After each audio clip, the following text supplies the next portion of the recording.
This is Space Station 5 Radio, and you are now locked in the Lost Signal.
the quest for the master emerald.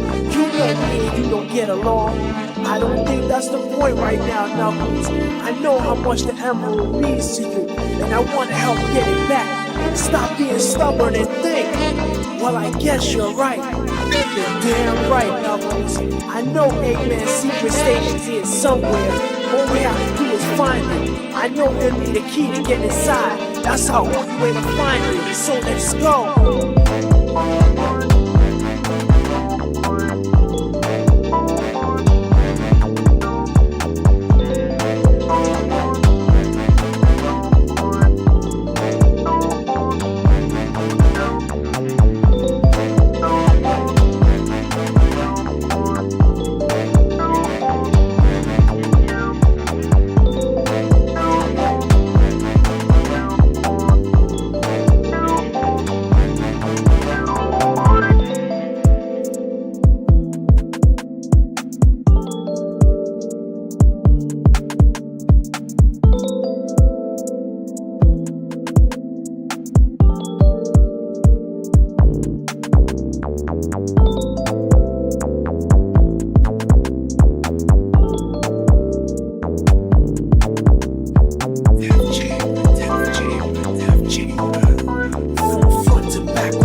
All right. What's good with y'all, my fellow Keplarians? Like, damn, I feel like it's been a minute, but it really hasn't, I know. Yeah, tonight's signal is gonna be a little bit different, if you know what I'm saying. Y'all know how we do around here. Random frequencies, weird internet corners, underground legends. It all happens here on Space Station 5 Radio. And tonight we tapped into a big signal, if you know what I'm saying. Like whether you know him from the Free Soul Discord or the Bomb Rush Cyberfunk modding scene, the clips, the edits, the marketing, engineering behind everything. Tonight we got the big homie Yoshi in the building. What's up with you, Yoshi? What's up with you? Hey, what's good? You know who it is, the green animal, the goon father. Goon father. Yeah. What's good with you, bro? How you feeling tonight? Hey, I'm feeling great. Feeling really good. You know, it's Friday and just fresh off some exercise. You know, came right into this interview, and you know, I love what you do. I love your radio station. I love your music. So I was like really stoked to do this, to be honest. So I'm happy to be here. All right, that's good, and I appreciate the love. Like, y'all see, nigga, like if you just put the time and the work in and just be yourself, this shit just comes to you naturally. You already know. But that's real shit right there. It's true, but it's the truth though. Like, you know what I'm saying? Like, I mean, shit, you brought me on. I would know that better than anybody, because like, he didn't reach out to me. I reached out to you. Like, that's what I'm saying. Like, yeah, it was the homie Lance. Yep. You know, recommended. Homie Lance was like, I'd do it, but I'm too yappish right now. You ask Yoshi? No, I did. Let me go hit him up real quick. Yeah. No, I'm super stoked on this. I mean, there's a lot to talk about with the Bombers community, Free Soul, everything. There's so much history behind it, so much like little stuff that went into just everything that, you know, the players enjoy but don't know what went behind the creation of that, or the you know, the efforts that went into that, and the context, how it all got made. Yeah, because I remember when Bomb Rush first came out, I was playing it heavy. It took me a good year until I realized, I think it was somebody in the Wave Council, they hit me up and they was like, yo bro, like, I see you doing the visuals for your music and shit, but you know they got an online mod, right? I said, stop fucking lying right now. Went right to Game Banana. I was like, oh shit, they got a fucking online mod. Straight to Thunderstore, really. And I'm not gonna hold you, that's really how I met you. Was literally through the modding scene. I literally downloaded the mod, and I literally was like, okay, so what do I do now? I literally said in the chat, I downloaded the mod. What do I do now?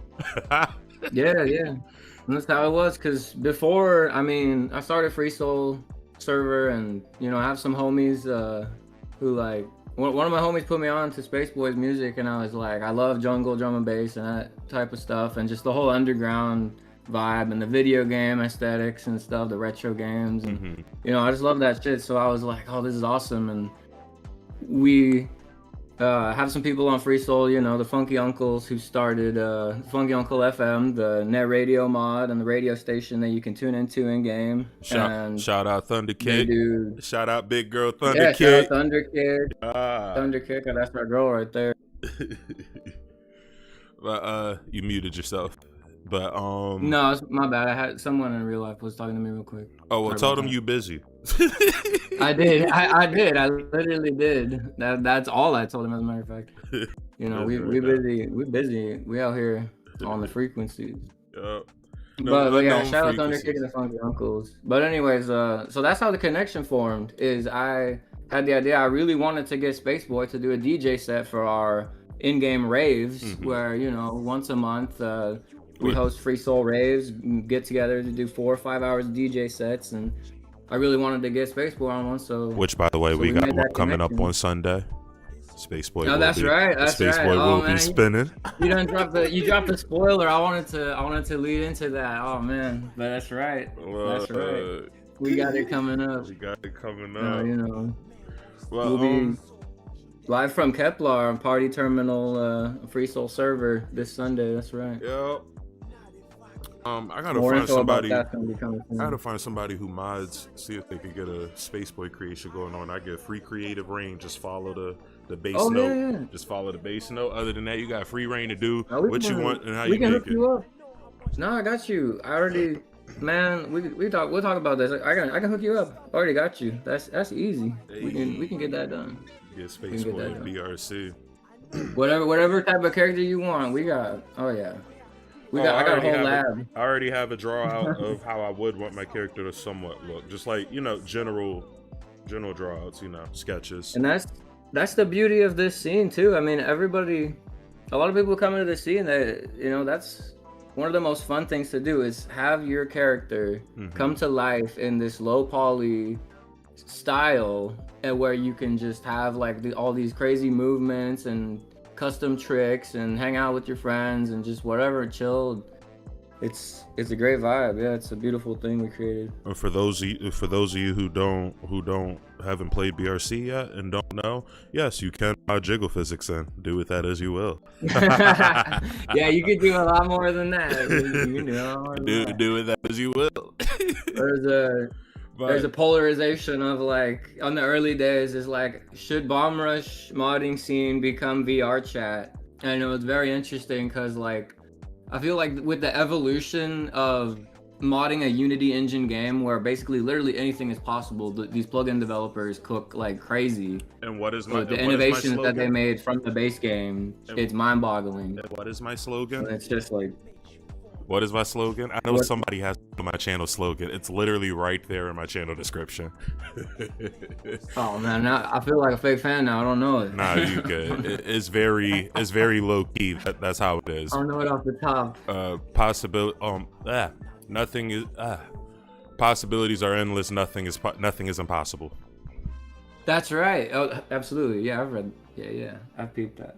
I like that phrase a lot because it really does embody the movement. I just like, if you have minds collectively together who want things to progress and improve or get better or expand upon the experience, then they'll make it happen. And that's like the perfect environment.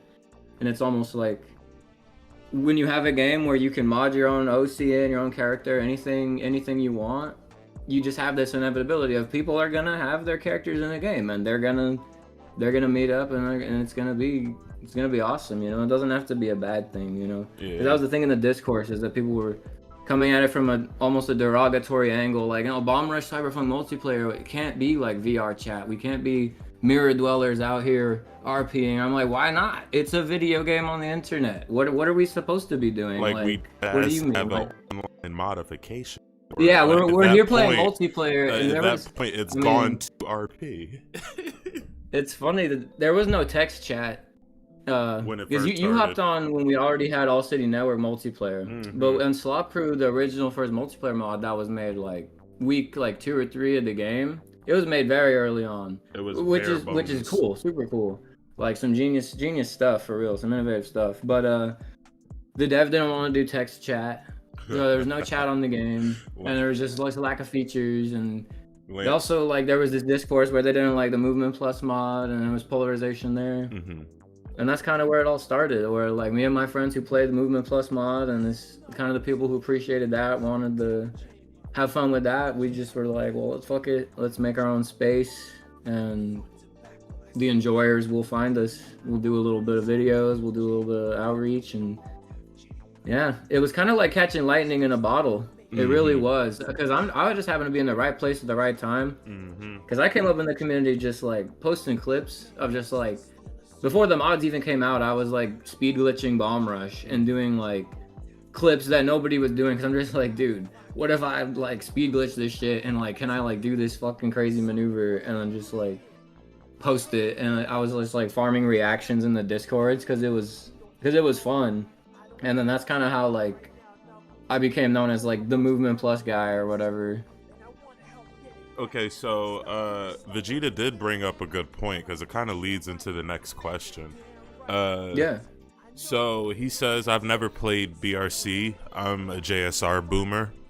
So I'm sitting here. I literally have a question on here. Mad as hell that he even brought that up because that wasn't until further into to the interview, but would you think like why? How come you started with Bomb Rush Cyberfunk instead of JSR? Because if I'm not mistaken, I think there is a JSR online modification, and it's so bare boned. It's so bare boned that the creator pretty much abandoned it. So I'm like, well, why did we start with that? But I understand why. But at the same time, it's like Sega loves their fans doing shit like that. If you know what I'm saying, like. There's a reason why I stopped using the PlayStation logos and the Nintendo logos and characters and shit. Like, I use Nintendo characters every now and then, but not as much anymore. It's not because I got a cease and desist, because I didn't. They can't stop me. Like 50% difference. They can't send cease and desist to space. Yeah, they can't cease and desist. They can't reach that far. 15% difference on top of that. The fonts that y'all used to use, y'all don't use anymore. It's on a free source. It's on free source networks now. So. Yeah, they can't get on me for that, but I have had some people from Sony and some people from Nintendo who had hit me up and it was like, we like what you're doing, but it's kind of not tasteful, if you know what I'm saying. So I wouldn't say it was them trying to scare tactic me out of it. I would more so say it was like they don't like the sexualization of the characters. It's like how you don't like the sexualization of characters, but y'all pushing these sexualization as games the fuck out. You can't. They got you can't nowadays. You can't advertise a game without some big booty, big titty bad bitch out here shooting the bow and arrow into somebody's skull. You know what I'm saying? So I said, you know what? A lot of people keep telling me my game gives off Ape Escape or Sonic vibes and all that. I said, I'm going to fucking Sega. And some of you guys already know. I ain't gonna get too much in it because I am on an NDA about it. I'm not even gonna say the name of the company. I'm gonna just give a different name. So Aegis, there we go. So Aegis reached out to me and they actually endorsed one of my tracks, and let's just say, because I shifted over to the side of Aegis instead of Nintendo and Sony and all of that, let's just say we have Space Boy and some pretty popular up and coming games that are coming out that no one expected. I'm still shocked, and I'm still trying not to, shit my pants and scream because of the two legends in Aegis that I'll be working with. So that's huge. Yeah, that's huge. Holy shit. But yeah, so Space Boy will definitely be in a Green Hedgehog game, and it will have a sandbox style to it, and Green Hedgehog. A Green Hedgehog game. It will have some sandbox style to it, and let's just say there was a mythical garden that we've been wanting to come back for a while is actually coming back. So there we go. No NDA has been broken. There we go. Nothing was breached, and we're in space anyway, so it can't reach us. Yeah, it can't reach us. We on a different frequency. You got the green animal in the building. But yeah, there's a garden that we've been wanting to come back, and it's coming back. Yep. Yeah, and back to the topic at hand. On Sega and back to Jet Set Radio. It's a very interesting question about why not start with Jet Set Radio multiplayer. Well, Jet Set Radio Future multiplayer has a whole entire distinct history and lore that, despite I love Jet Set Radio Future, one of my favorite games. It was a childhood defining game. The aesthetics, everything. I love that game. The soundtrack, like took a rip at a Benjamin. Oh hell yeah, we love that. So Jet Set Radio Future, I love it, and I was not a part of the Jet Set Radio Future multiplayer scene in any capacity, really. I joined the Discord once. I downloaded the game. I played it with like some friends that weren't part of the scene, nothing like that. But it did have a whole scene of players, of dedicated players, and it was like a whole thing. And there was drama, as any grassroots game community experiences, and it was shut down by the creator, the developer, Screen Racer. And I only know this information secondhandedly, mind you. But so I can only speak on like vaguely what happened. But with him, also the game servers went down and support for the game, and the software for the server was closed source, and only he had access to that. So it was basically like when he took it down, there's not even tools in place for like a new server, nothing, like it's done. However, interestingly enough, on this note, if people aren't aware, which a lot of people aren't aware because it's really on the down low, but this is public information. Lazy Duchess, the developer of All City Network multiplayer, Bomber Cyberpunk multiplayer, the mod, we love Lazy Duchess, my good friend Lazy Duchess, without which a lot of this whole thing would not be possible at all. We love Lazy Duchess, and Lazy Duchess loves us.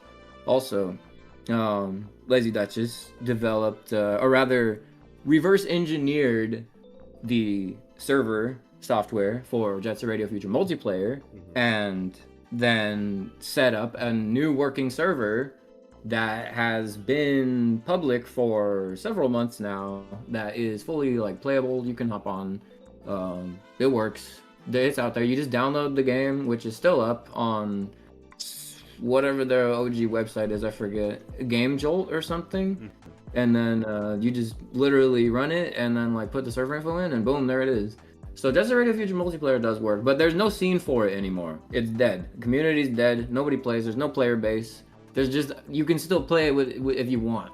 But so the fallout of Jet Set Radio Future multiplayer dying is you have about 1 or 2 years later, I don't know the exact timeline, but off the top at least, but Bomber Cyberpunk comes out, and Bomber Cyberpunk multiplayer Slop Crew mod drops right after it comes out, pretty much. So a bunch of people who are Jet Set Radio fans, who have, and I mean me included, who have been waiting for the spiritual successor Bomb Rush to drop for 20 years, you know, since we were children. Yeah, because they've been teasing Bomb Rush for like years now. Like that was like over, in my, as far as I know, like 5 years at least in development. Longer than Breath of the Wild. That's fucking yeah. I mean, they cook, like, it's a passion project, and in my opinion, it captures the vibe of Jet Set Radio, like just the game alone, like no mods, nothing, just Bomb Rush itself. It captures that Jet Set Radio vibe like perfectly, and it still has its own, and it still has its own feel to it. Exactly, it's the because it was made by Dutch people. It's very like Netherlands aesthetic. Like there's this very Dutch like aesthetic intertwined with it. Like also the Japanese like cel shaded low poly influences that it draws from, and it's just this. It's a beautiful game. It's a beautiful coalescence of just passion and art, and I love how they mocapped the break dances and shit.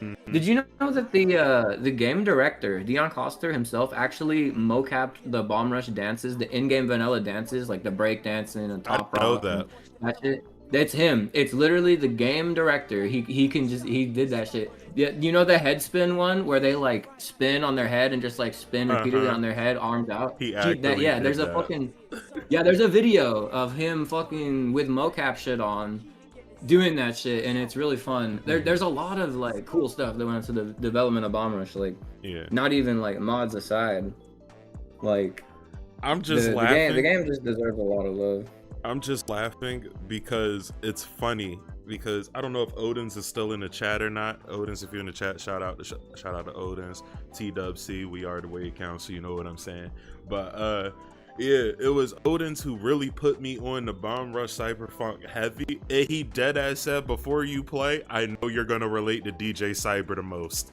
I'm sitting here like, bruh, he was not wrong. Like, deadass, I'm working on an art scheme for DJ Cyber, but I'm making him a Keplarian. So what makes a Keplarian a Keplarian is their human form is human form, obviously, because humans can't perceive what the fuck we look like, because one, we're a bigger Earth, so we're gonna be bigger than you no matter what.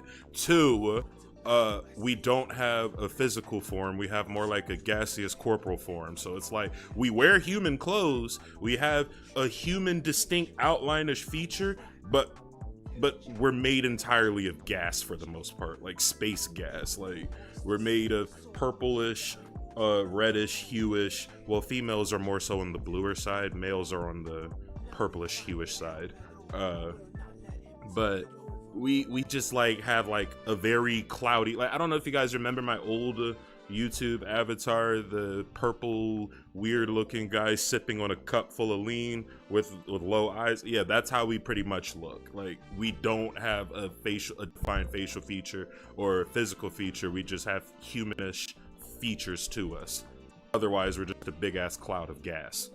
And I had designed DJ Cyber into that, but I more so leaned into the BRC aesthetic style of it all. So it comes out looking cool as shit, because I know once it's made into a model, it's going to look cool, but there's going to be a lot of drip effect that has to happen for it. Yeah, and you're in luck, because the Pupsy shader tools that are available for like creating Krugum characters and shit, you can have a lot of different like effects. You can have like flowing wispy particles, you can have aura, you can have glow. I mean, I deadass have like a mod, it's Shaggy, and there's a custom skin where he just has aura like bursting off of him, like a massive fucking aura, and it's just like Ultra Instinct like, Shaggy. I yeah, thought, Ultra Instinct Shaggy, I thought we left him in 2016. no, he's back. He's back. You know, we love the old school. We love that shit from that era. Shaggy, you know? Rogers. That's my adolescence, man. People look at me weird when I say the show Velma did nothing wrong. They look at me so weird when I say that. I'm just like saying, the new Mindy Kaling. Yeah, the Mindy Kaling show. Yeah, they look at me like you enjoy the show. I fucking love it. I love it. I've always liked satirical, dark but not dark, more on the satirical side of things, where it's like, we're gonna punch jabs at everything and anything. Like, I literally was just about to say, like, one of my favorite parts in BRC was Franks, because they dead ass were just white Dutch people who wanted to be good at basketball. So they took the legs of niggas, the energy of Puerto Ricans, they grafted them onto themselves. Like, I'm like, they dead ass just took other niggas' races. It's very funny. I like that. I want it. Give it to me. It's such a brazen depiction of a Frankenstein archetype. Like just like, yeah, like, what if we literally mixed like genetics of like limbs of different races together? Like, I'm saying here, like, yeah, nah, they knew exactly what the fuck they were. I love the Franks, but my favorite set in BRC would have to be .exe. I love .exe so much. I see .exe as a bunch of teenagers that are 13 to 15 years old. They wear crusty, dusty b-ball shorts for the entire summer, don't shower, they just get into some fuck shit all the fucking time in the streets. They don't need it's to, like they need their ass whooped, and they just will not get their ass whooped. There are the menaces of the city, and that's why I like .exe. What's the fucking word? Like the Russian delinquents, like there's some gopniks, man. Well, I was more so going to say they was niggas or young niggas, but we'll leave it at that. That's the same. That's what in Russia they call them gopniks. Yeah, with YN. Yeah. Yeah, let's get into. Because they got the tracksuits on too. That's what I'm saying. They definitely do got tracksuits on. They can either be Russian or Armenian. Do you know the Armenians? And they're just out here. They're literally in the mall, just terrorizing everything. Like. All right. Next question. They made the mall their turf. They're definitely some teenagers, that's for sure. All right. Next question. Well, we're gonna skip one question because you kind of already answered it. So, next question. Were you always a community person, or did that happen naturally? Yeah. I think I was always a community-oriented person. Like, cause back in the day, I played TF2, Team Fortress 2, like when I was really young, and I hung out in like a community server called Legion of Ponies. It was a brony server, but even though it was like, yeah, I fucked with that in middle school. It was like a brony. I put like my friends on. We had a little group, we was like some people who like we weren't like complete nerds, but we like nerdy stuff. So it's just like we were cool with everybody, like one of those vibes. But like, anyways, I played Team Fortress 2, and on that Legion of Ponies server, it wasn't just a brony server. There was a lot of really good players because a lot of really good players happened to be bronies. So good players who would just show up on the server and just play. And it just became like a server of like, just kind of like generally like you'll find like high skilled players like playing on it. And like, it was just up 24/7. So me with like as like a teenager, nothing better to do, I'm just always playing. And, I made like a little name for myself just because I was just always on the server, and I started adding people as friends, and it turns out that these people played like competitive Team Fortress 2, and that's when I found out this was a thing. And then I got recruited onto like a team, and then from there I was just a part of the like competitive TF2 scene for like a little bit, just through my teenage years. So I knew like some high level players and stuff, and sometimes I joined like the pugs, and I was team leader for several teams, several seasons. We never did great or won a season or anything, but I just loved playing. So I would get my friends together and make little teams, and we would do scrims and matches and stuff like that. And so I've always been a kind of community oriented person.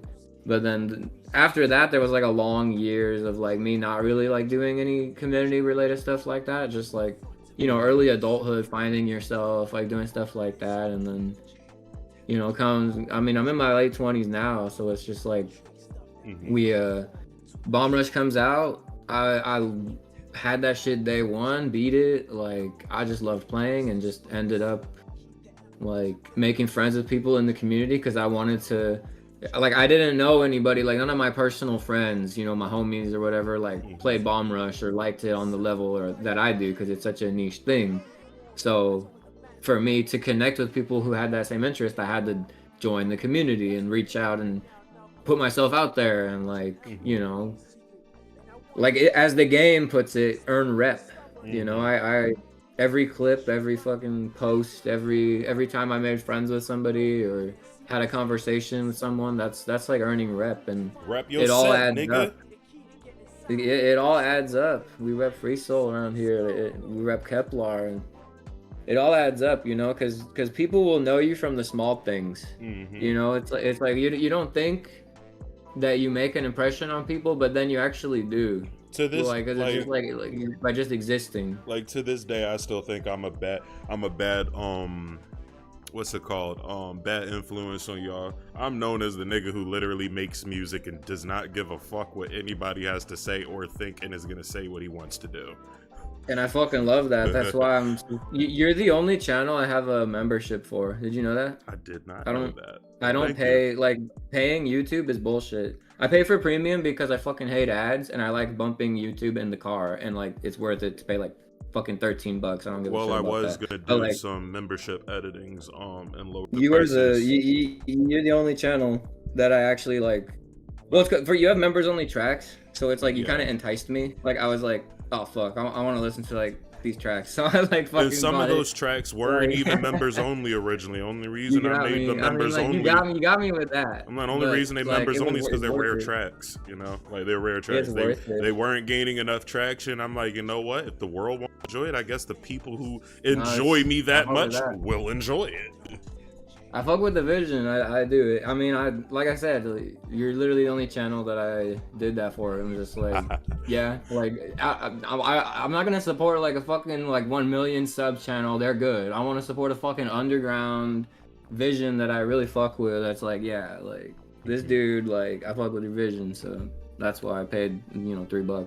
And I appreciate that, even though I was just about to say I'm gonna lower it down to $1 because at this point I'm just sitting here like I don't really make the money off of the memberships, more so the ad revenue. So dollar memberships, if you know what I'm saying. But hey, we got dollar mems. I fuck with that. I mean, hey, Space Boy is for the people. We know this. But Space Administrator Space Administrator Meta J says Keplarian Legal would like to add that Space's views are his own and do not represent the brand of Helix Logistics LLC. Intergalactic feds are boring and a gray bunch. I would rather not meet them. Thank you for supporting the boy. You still gotta have a Fuck the you know, the space disclaimer. feds. We gotta make sure we protect our asses. Like, Look, the space feds could come knocking at my door, and I'll look right at them and say, "What's your reason for being here? Do you have a warrant?" We're out of the jurisdiction of Earth, but we are not out of the intergalactic jurisdiction, mind you. So we must adhere to certain regulations. Fuck You know, space space does feds. have laws. Chat, I'm gonna need y'all As to much run as, up fuck space feds in there for me, because fuck Fuck space the fucking feds. space feds. Fuck them. I mean, who even decided that space should have laws? I never supported that, to be honest. Like, can I push my mean, moon rocks we're in out here- peace? Can I push my We're moon doing a rocks and pirate school in peace? radio. I mean, I just of got, course I we don't support the fucking feds. got a fresh kilo of quantum stone. I'm trying to push this shit to the next nebula. Y'all niggas is in the way. God damn, pass some of that. I mean, come on. I didn't know you had some of that. Meta, do not bring Zorblat into this damn chat. I'm still mad at him because I still have not fixed the fucking ship from the last time we went through an asteroid belt. We're not doing this. Fuck Zorblat. I'll call him later. By the way, shout out Zorblat. He did give us the aux cord to the universe. So, yeah. Oh shit, that's quite the relic. Can't find this nowhere. One of a kind. I don't know you got that. Damn. One of a kind. True.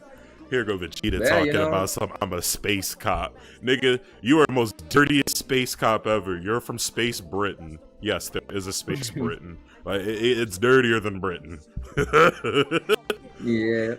Britain eats beans and toast. Space Britain eats worms and dirt or some shit. I don't know. I don't know what it is. Can't comprehend it. It's over for them. It's over for them, I think. He said, watch that shit be fake. I'm crying. Fake pink ones, fake pink tins is crazy. We left those alone in 2016 as well. Except for Kodak. He's still popping the fakes. Shout out Kodak. Kodak, yeah. But let's get into a deeper discussion.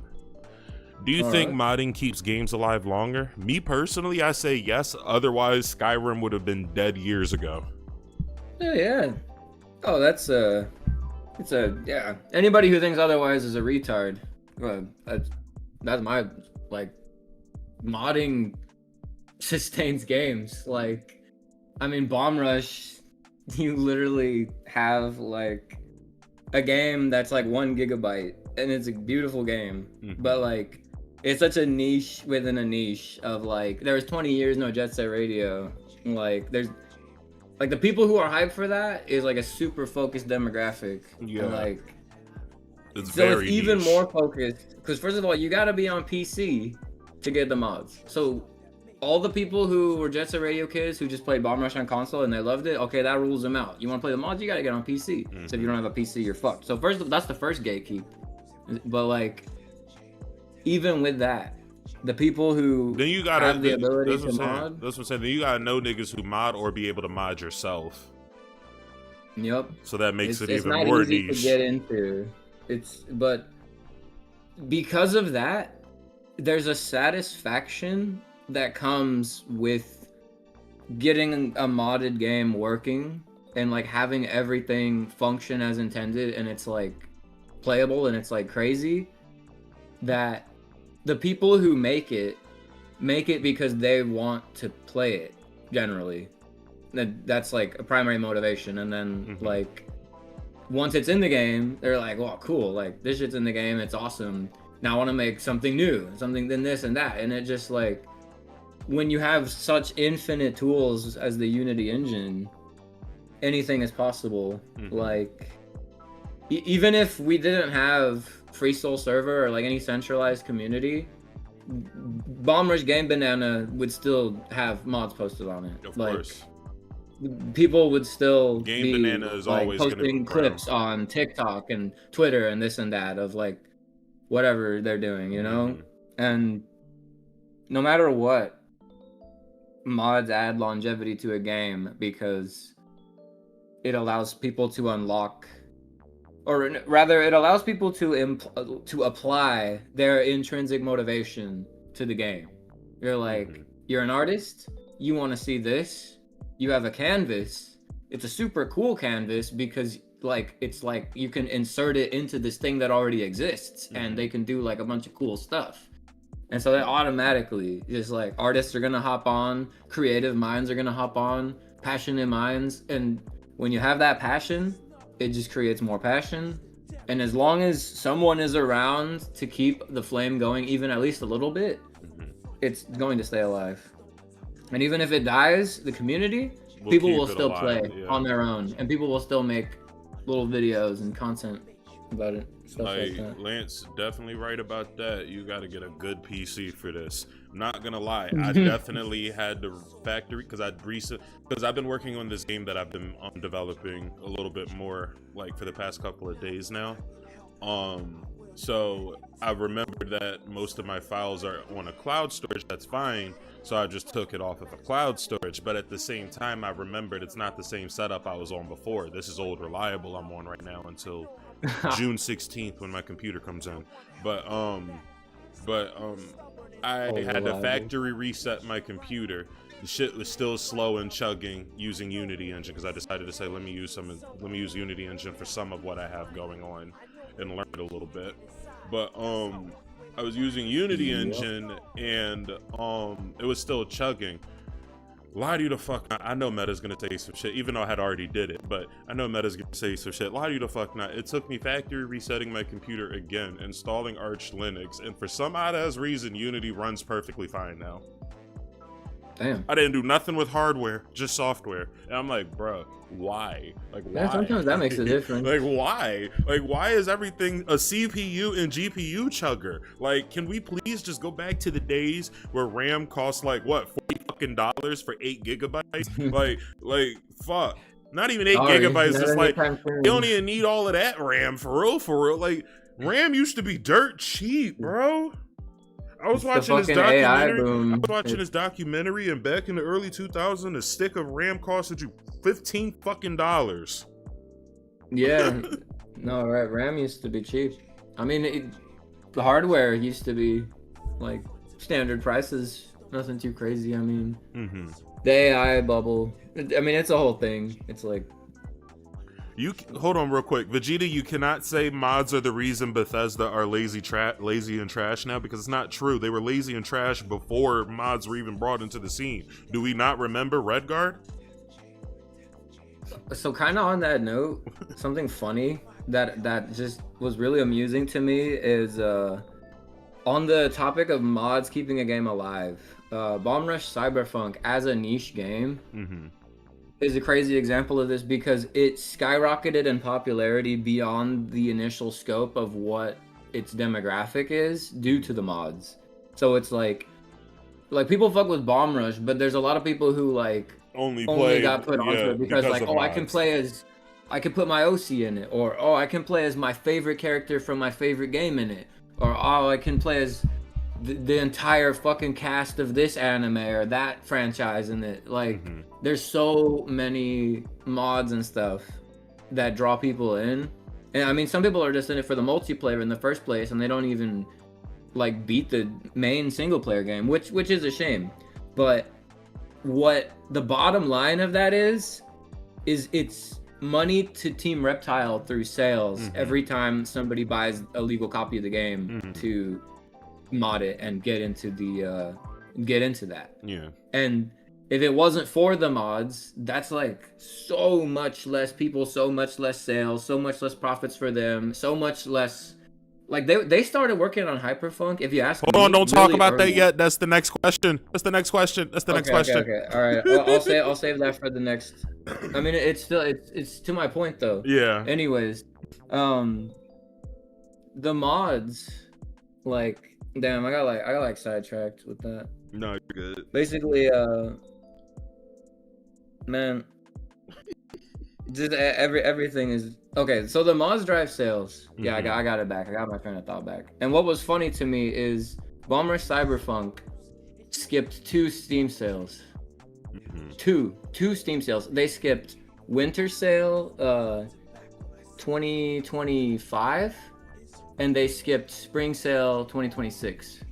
So the Christmas sale, They actually skipped three. They actually skipped three because I remember. Because I'm not gonna lie. Because I'm not gonna lie. I love you, Team Reptile. Reptile. I still supported you still, but I definitely did pirate the copy first, and then I played it for a little bit. I'm fucking with this, and then about 2 months later, this was like what, early 2025 when they had the spring sale. Yeah. No, it was the summer sale. I was gonna buy it if it was gonna go on sale. It didn't go on sale, but I did make an extra bit of money on that, and extra bit of money. And I was like, you know what, fuck it, I'm gonna just spend the full amount on it. And I just bought the shit in full, because I don't like to pirate my games that much. I'll do it. It is $40. That's what I'm saying. It's $40. Like, it's worth it for me. Definitely is worth it. Like, in the grand scheme of things, should Bomber Cyberfunk be $40? I don't know, but that's the price they set it at. But what's hilarious to me is, you're right. That's even more to my point. They skipped 3 sales, and I was having a conversation with my friends about, like, dude, they skipped like sale for the 3rd fucking time, and one of my homies was like, dude, like, if it wasn't for the mods. They would be on sale for $5. Oh my like, gosh. They would be like, buy my game. Like, guys, remember Jet Set Radio? Like, you don't? Oh, okay, buy my game. It's cool. $5. $5 like, they would be going on sale. Like, if it wasn't for the mods. But because they have the draw of the mods, people, like, you bought, like, you were like, oh, okay, fine. Like, I'll pay $40. Many such cases of people who are just like, fuck, like, I'm gonna let you keep talking, but I'm gonna mute my mic. My mother is calling me. 1 second, but keep going. Absolutely. I'm down the app.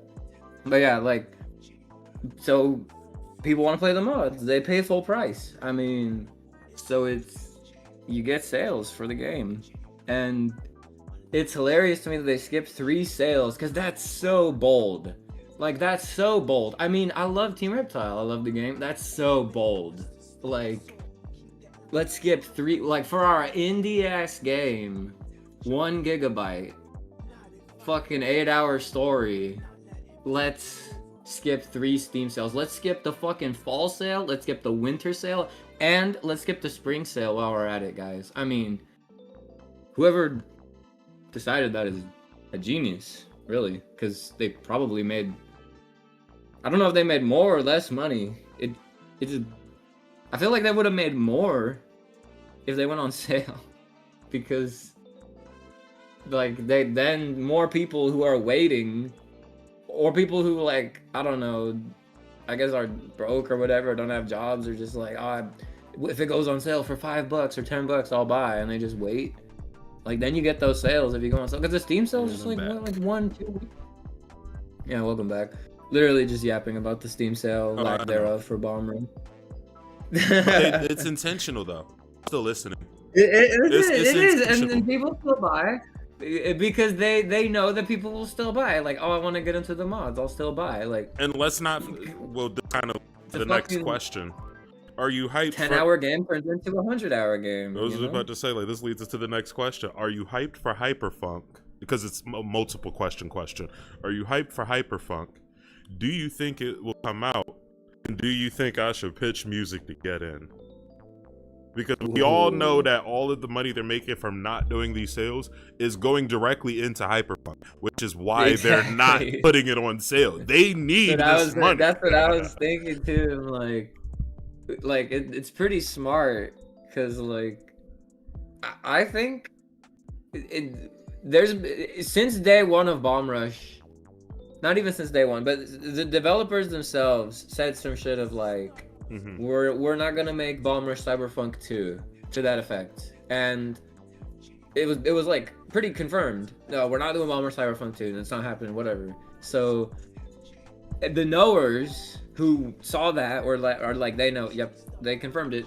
No Bomb Rush 2, and then so this was the running, this was the understanding for a long time, like 1 or 2 years, and then of course people are like speculating, what is Team Reptile working on? What are they gonna drop next? You know, they're still making games. Like, obviously Bomb Rush was really successful, so what's next for them? And then I just think it's funny that, like, in my opinion, not that long from Bomb Rush, relative to like how long Bomb Rush is in between like Jet Set Radio, it's like it feels like it's just instantly here. Like it's like what they're already teasing a new game. Like holy shit, and like it's literally low poly art style, skateboarding, BMX, inlines, everything. It's Bomb Rush 2, but it's not Bomb Rush 2. You know, it's like all right, like I fuck with it. I'm excited. It looks cool. I've watched the footage of the game. I also discussed with like Movement Plus players and stuff on how obviously the Hyperfunk trailer showcases some like higher speed gameplay, and even the gameplay showcases that we've seen at like the cons and stuff from the journalists. It shows like higher speed gameplay. Yeah, because I noticed that it looks higher speed, and then they got negative contrast and shit to it. Yeah, the speed burst thing, it looks cool.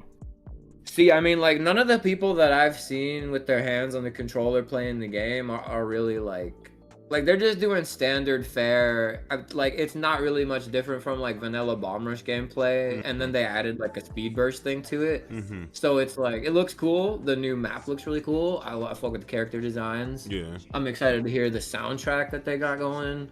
I will definitely be buying, like, day one. I'll play the story. I'll play, you know, apparently they're going to have a built-in multiplayer thing. And I think that the multiplayer is just going to be something simple, like invite your friends to lobbies and play in-game modes that are, like, straight from the main game. And you can just play it with your friends. I don't think they're going to go with a whole, like MMO, everyone is here, it's a chat. I don't think they're gonna do that. I think they're just gonna do a simple, like, invite your friends to lobbies and play, like, a co-op or whatever. But it's gonna be on Unity Engine, presumably, because I mean, in the trailers, they literally recycled assets from Bomb Rush. Like, yeah, which is BMX, crazy, because Lance did make a valid point. It ain't a sequel, it's its own title, but it just looks like a sequel.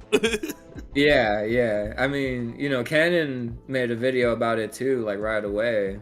And that's like, it's Bomb Rush 2, it's not Bomb Rush 2. Because they said we weren't getting a Bomb Rush 2. They could call it whatever they want, and they can distinguish it however they want. It's their art, it's their vision, I'll be there. But it is just highly amusing that the running narrative was, there's no Bomb Rush 2.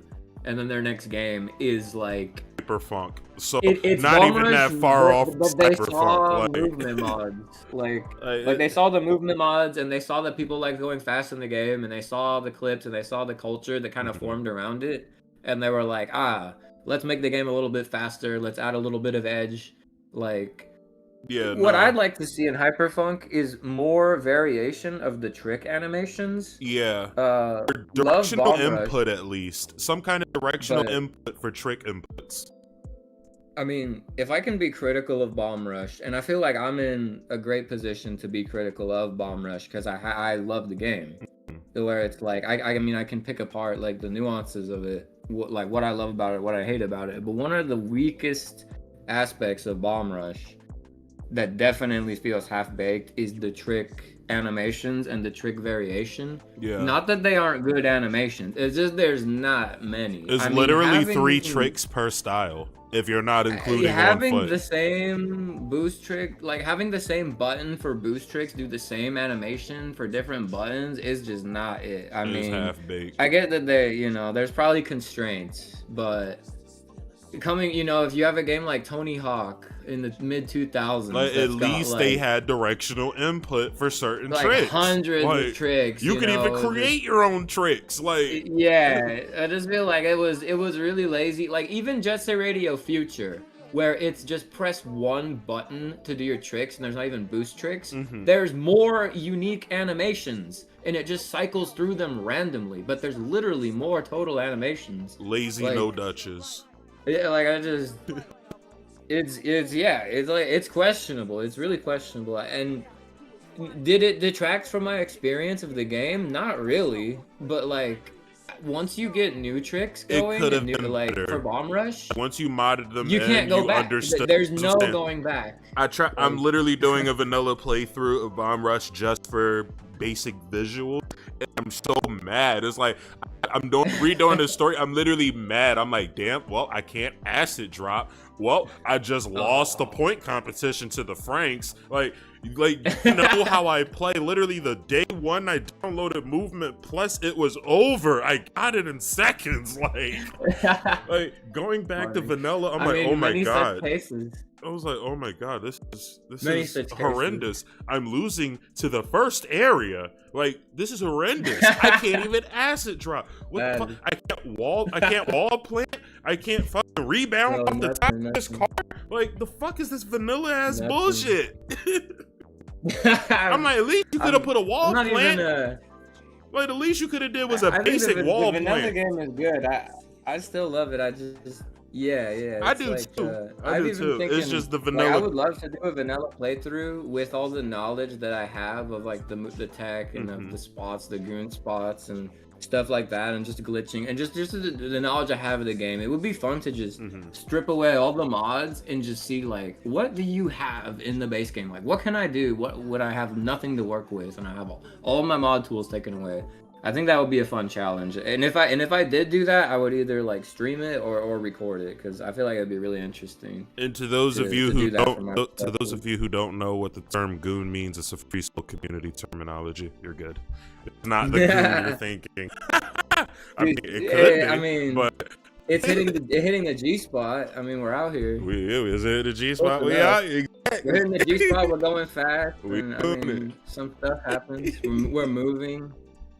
I mean, goon riding, speed glitching off the billboards. It's got its whole history of how. The context of that is, that's the whole thing. That's a random ass question, but it's a valid one. Does anyone like the mini game billiards from We Play? I do. I love pool. I was just playing pool with my sister the other day and her friend. Like, I got so annoyed at how they was playing. I took the stick from my sister and just finished the game myself. That's how annoyed I was. Like, I take pool seriously. We don't play around with that shit. Let's run it. I play some billiards, handy with a stick. We play billiards. I'm good at Yakuza billiards. Yakuza billiards. Oh my god. I got a high score in Yakuza 0. Shout out my niggas at the Yakuza. We ain't gonna get too much into them, but shout out to them. You know what I'm saying? Absolutely. So we're gonna lead into the final question, and then we're gonna end this segment. If you want to come back for part two, come back for a part 2 interview, you most definitely can. Hell yes. It's a great vibe on here. What do you got? What's the final question? It's actually a double question. Okay, hit it. I'm gonna ask the most hot take one first. What's your hottest Bomb Rush Cyberfunk take? What's my hottest Bomb Rush Cyberfunk take? Yeah. I mean, shit. What a time to be asked this question. Like, Bomb Rush Cyberfunk. A hot take about Bomb Rush Cyberfunk.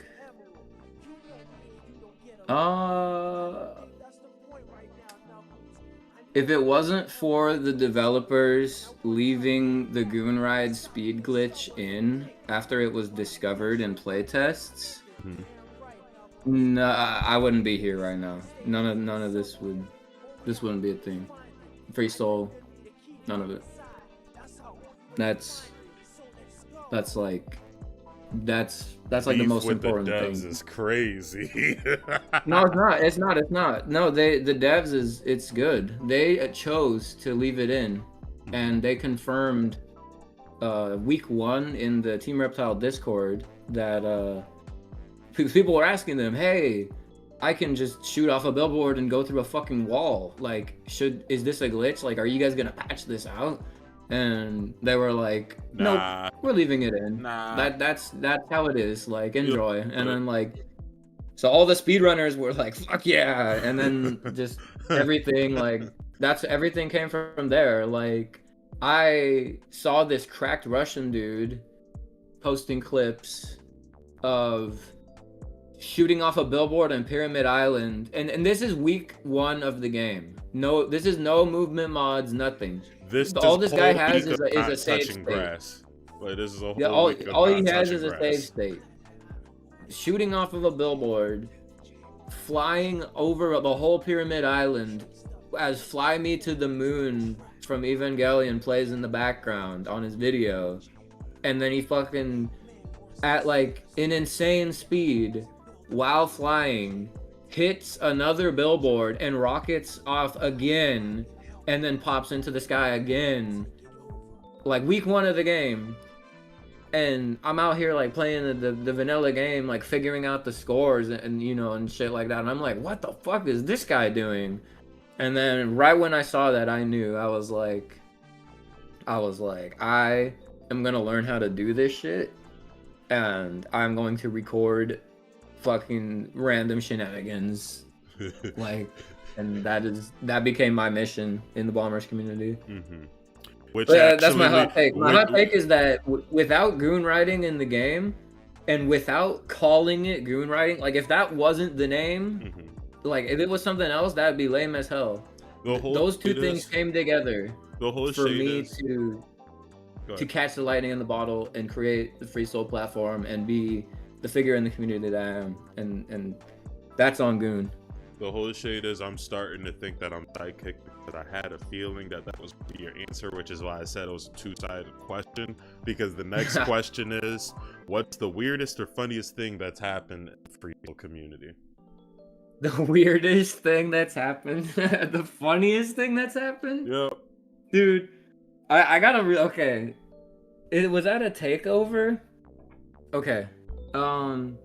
Do you know the commercial for Dragon Ball Budokai, I think 3 on like Xbox Connect? Oh where my it's got, god, like, a dude's throwback. Yes. You know what I'm talking about? Yes. You know what I'm talking about? Like, yes. like Yeah, I do. like look at this. So you see in your DMs right now? You see that? Yeah. That guy? Yeah. Yeah, that dude, right? So you know that dude. Uh-huh. People know that dude, right? Yeah, So one know time that at a dude.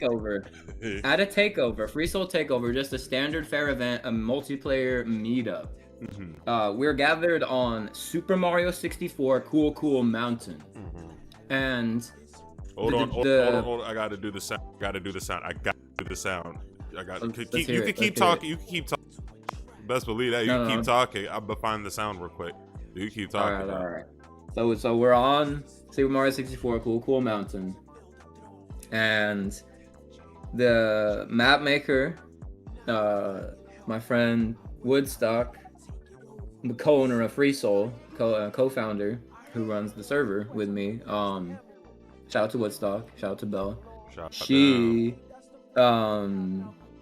put a club like in the map, kind of like in Peach's castle. You can like go into one of the rooms and it's a club, and it's got like stripper poles, and it's got like music, and it's got like sparkles and shit, and it's got like a little vibe. And like on the wall is some screenshots of this one guy from our Discord group who back in the day would say some really funny shit, and like, or like dumb shit, and it would just get like screenshot. And so it got put on like this wall of fame in the club on the map, right? And so that it is up there, and next to those screenshots in the club, for some reason, for no reason really, is a JPEG of that guy's face from the DBZ commercial. Boom, there it is on the map. Here it is in the club. So takeover, multiplayer meetup. We got like 30, 40 people, whatever, on the map. We're all like, oh, let's chill in the club, and we're all there. And this guy, who I'm not gonna name, but there was a guy who was there, and people who were there will know him. And it was awesome. Basically, he observed the image on the wall, and he came into the Discord with some concerns that Go ahead and someone had concerns that somebody had taken a real life photo of him and put it on the wall in this custom map that nobody knows who this guy is. Nobody. But he's claiming that a real life photo of him is on the wall of this custom map. and he's freaking out. He's literally panicking.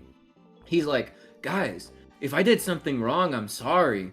Like, I need to know. You were in like, why is my face commercial? like, why is my face on the wall, guys? I need to know. Like, I love this community, guys. Like, if I did something to make you hate me, just tell me. Like, and everybody in chat is like, dude, I don't know what you're talking about. Like, and then I'm like, I'm like, dude, I don't think that's the case. Like, calm down, bro. Like, nobody took a real life photo of you. We don't know who you are. And sound. He doubles down. He doubles down, and he's like, I don't know if you're fucking with me or not. I'm really serious about this. And like, a lot of the people in Free Soul, I mean, my friends in Free Soul and the community and stuff who know me, especially like the team and people from back in the day who know me, I like to joke around. I'm a bit of a goof. I don't take things very seriously unless it's like super necessary, or like we're trying to get some shit done. And so this guy is making a complete fool of himself. So I'm like, at this point you're just trolling him. Like, yeah. So yes. So on that note, he says something like, if I need to go in the VC and explain myself, I will. And so mind you, he's referring to the Free Soul public server VC with 5,000 members in the server and like 10 to 15 people at the takeover event in the VC hanging out, chilling on a good vibe, whatever. That's how you know he's guilty about something. And so this dude's having a schizo freak out in the general chat, and he's like, do I need to go in the VC and explain myself? And I, light bulb over my head, rubbing my hands together, I'm like, dude, yeah, I think everyone in the VC really wants to hear your explanation about that. Go right ahead. Like, the full trolling. sarcasm. I love it. Full sarcasm, full dry, like, but obviously, through the internet, this is not conveyed, so he hops in the VC. And I get a DM from somebody who's never DM'd me before, being like, why did you send this guy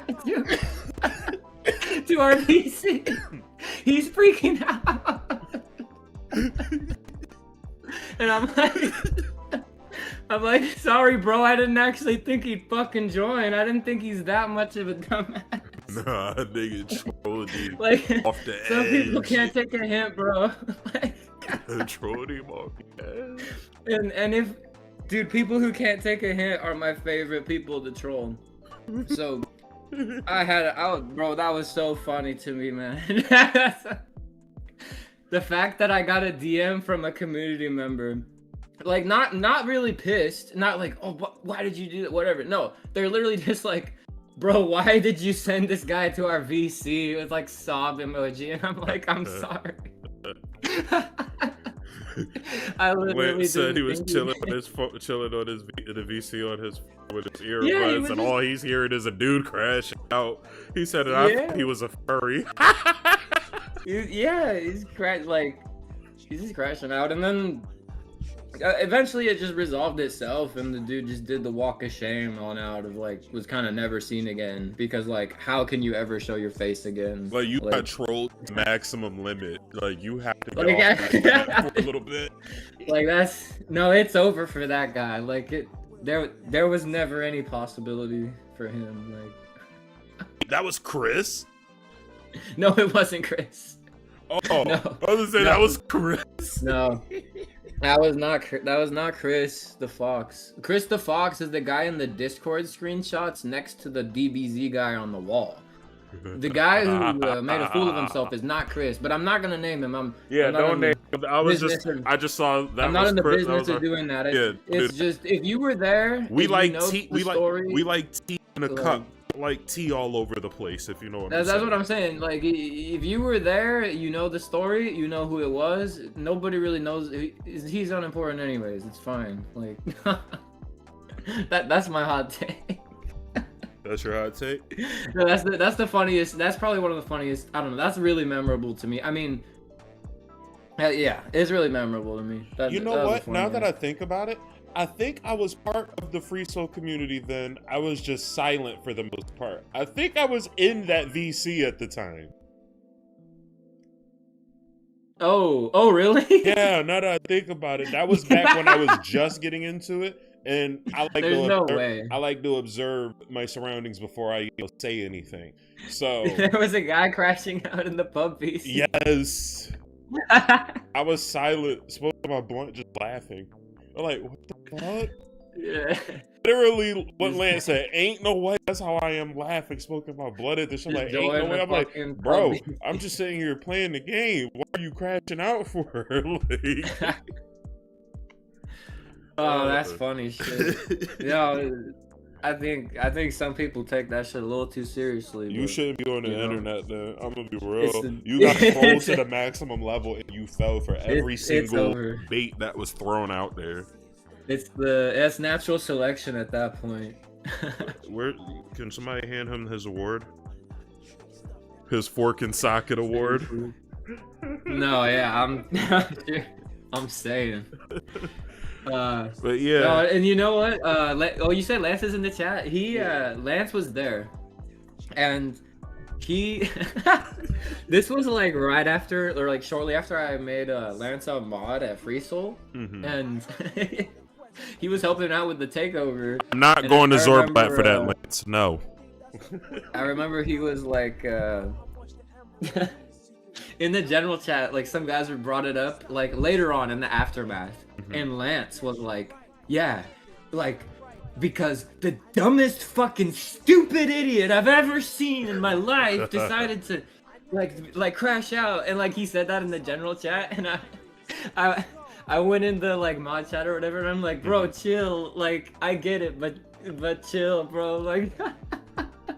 Meta says she does remember. She does remember me just sitting and laughing at the Discord, and her waking up to a diabolical kind of laugh. I was tickled. I was tickled. I'm like, the fuck? I don't think it's that. The old days, there used to be some characters in the voice chat. And there still is some characters in the voice chat. No, absolutely. I don't really go around there, but there used to be some people who would go so far as to fall asleep in the Free Soul public call and just wake up and just look back to sharing their screen for whoever will join. And to me, that is like, okay, you know. If you want to live your life like that, go ahead.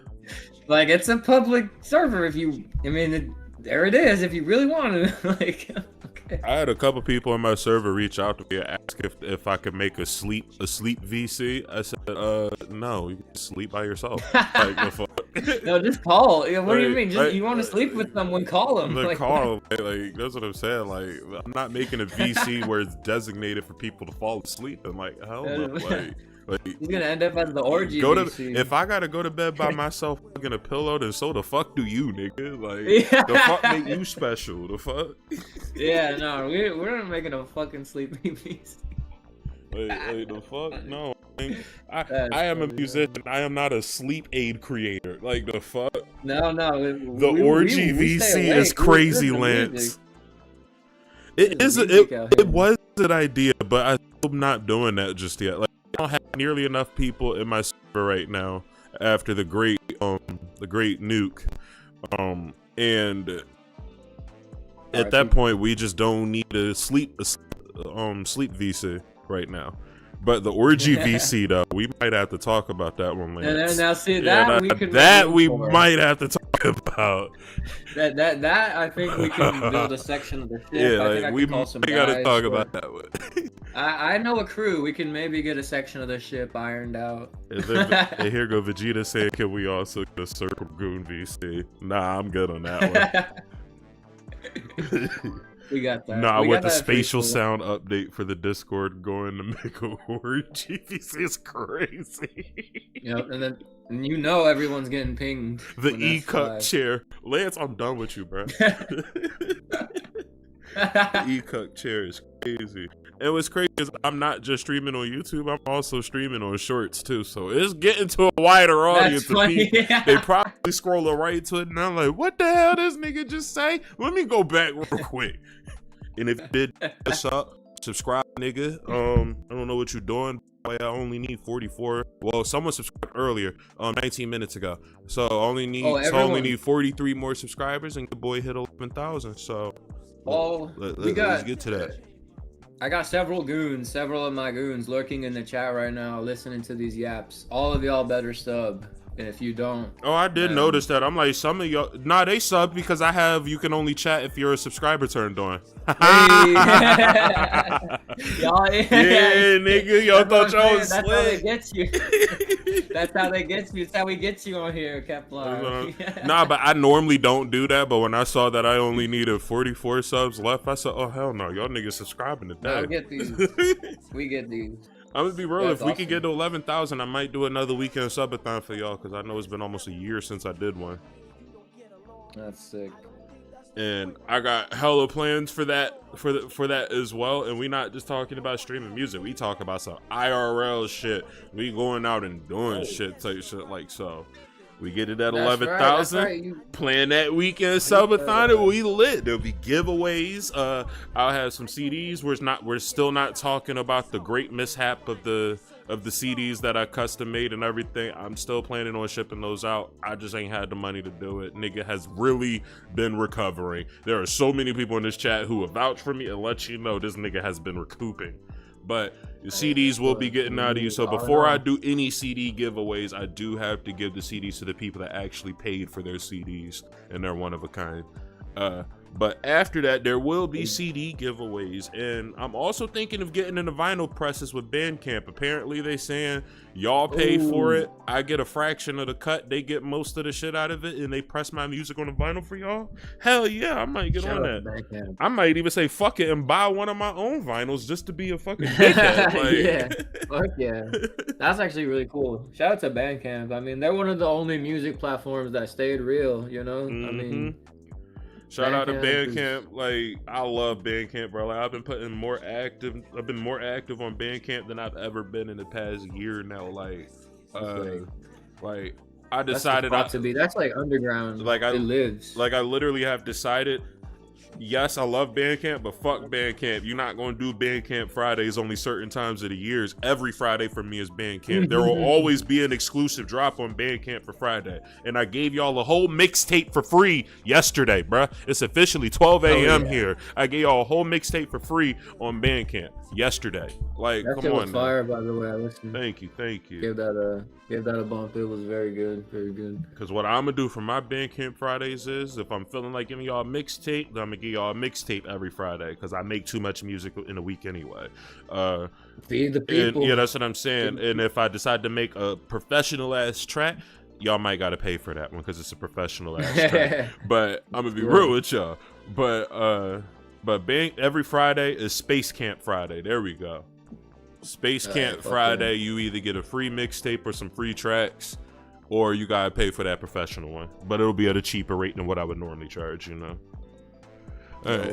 What do you think? When you gonna do a hip hop tape?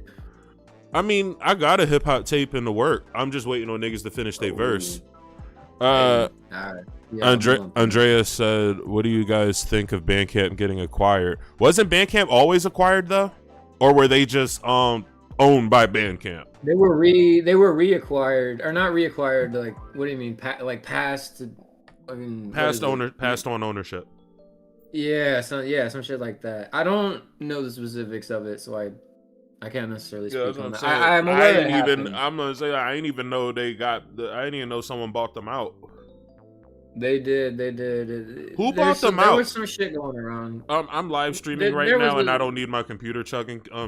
Meta, Lance, one of you guys I'll look it up. Yeah, see who bought them out. I want to see it. I'm curious. They're owned by Epic Games. What?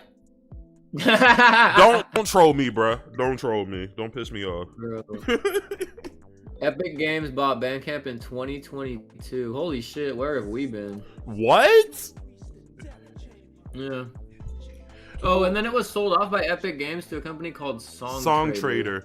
Wait, No, they sold it to Song Trader. No, Song Trader has been getting into AI music heavily as of lately, and that makes me worry for Bandcamp. Bandcamp gutted by. Oh, they laid off. Oh no, I remember this shit now. This pissed me off, dude.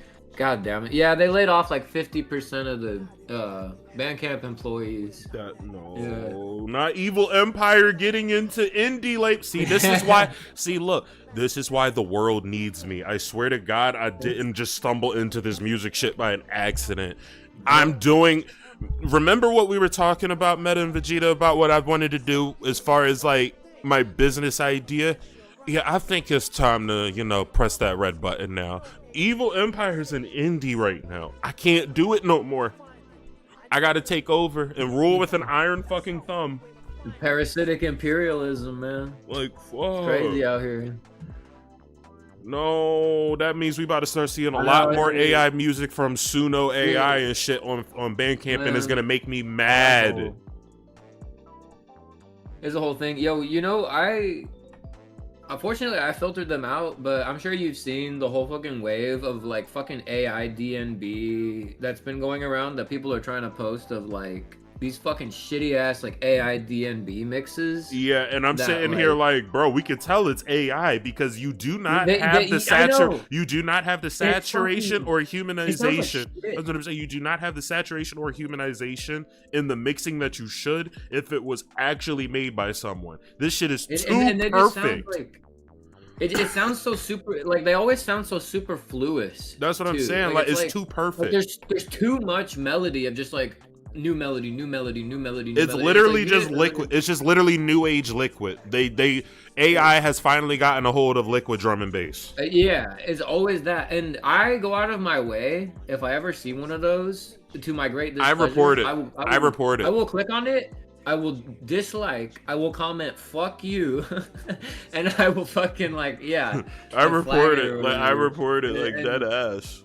And there's this one channel that I found who did like some legit like jungle mixes where he like mixed it like legit like on a mixer, like straight up mixed it and made some like cool ass mixes and put like low poly game visuals from like the PS2 GameCube era to it, like super like legit, you know, crafted by a human.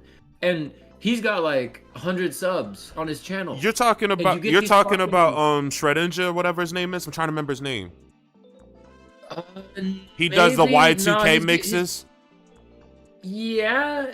So there's Vic Arrow who does that shit, and then but the channel I'm talking about, his name is like Vane 2 or something. Oh, I don't know. Like Vane 2. Like his channel is literally so small that I commented, and I'm like, dude, do you want some visual? Like I'm dead ass. Like Ags Meta. Like when it comes to musicians in the drum and bass scene.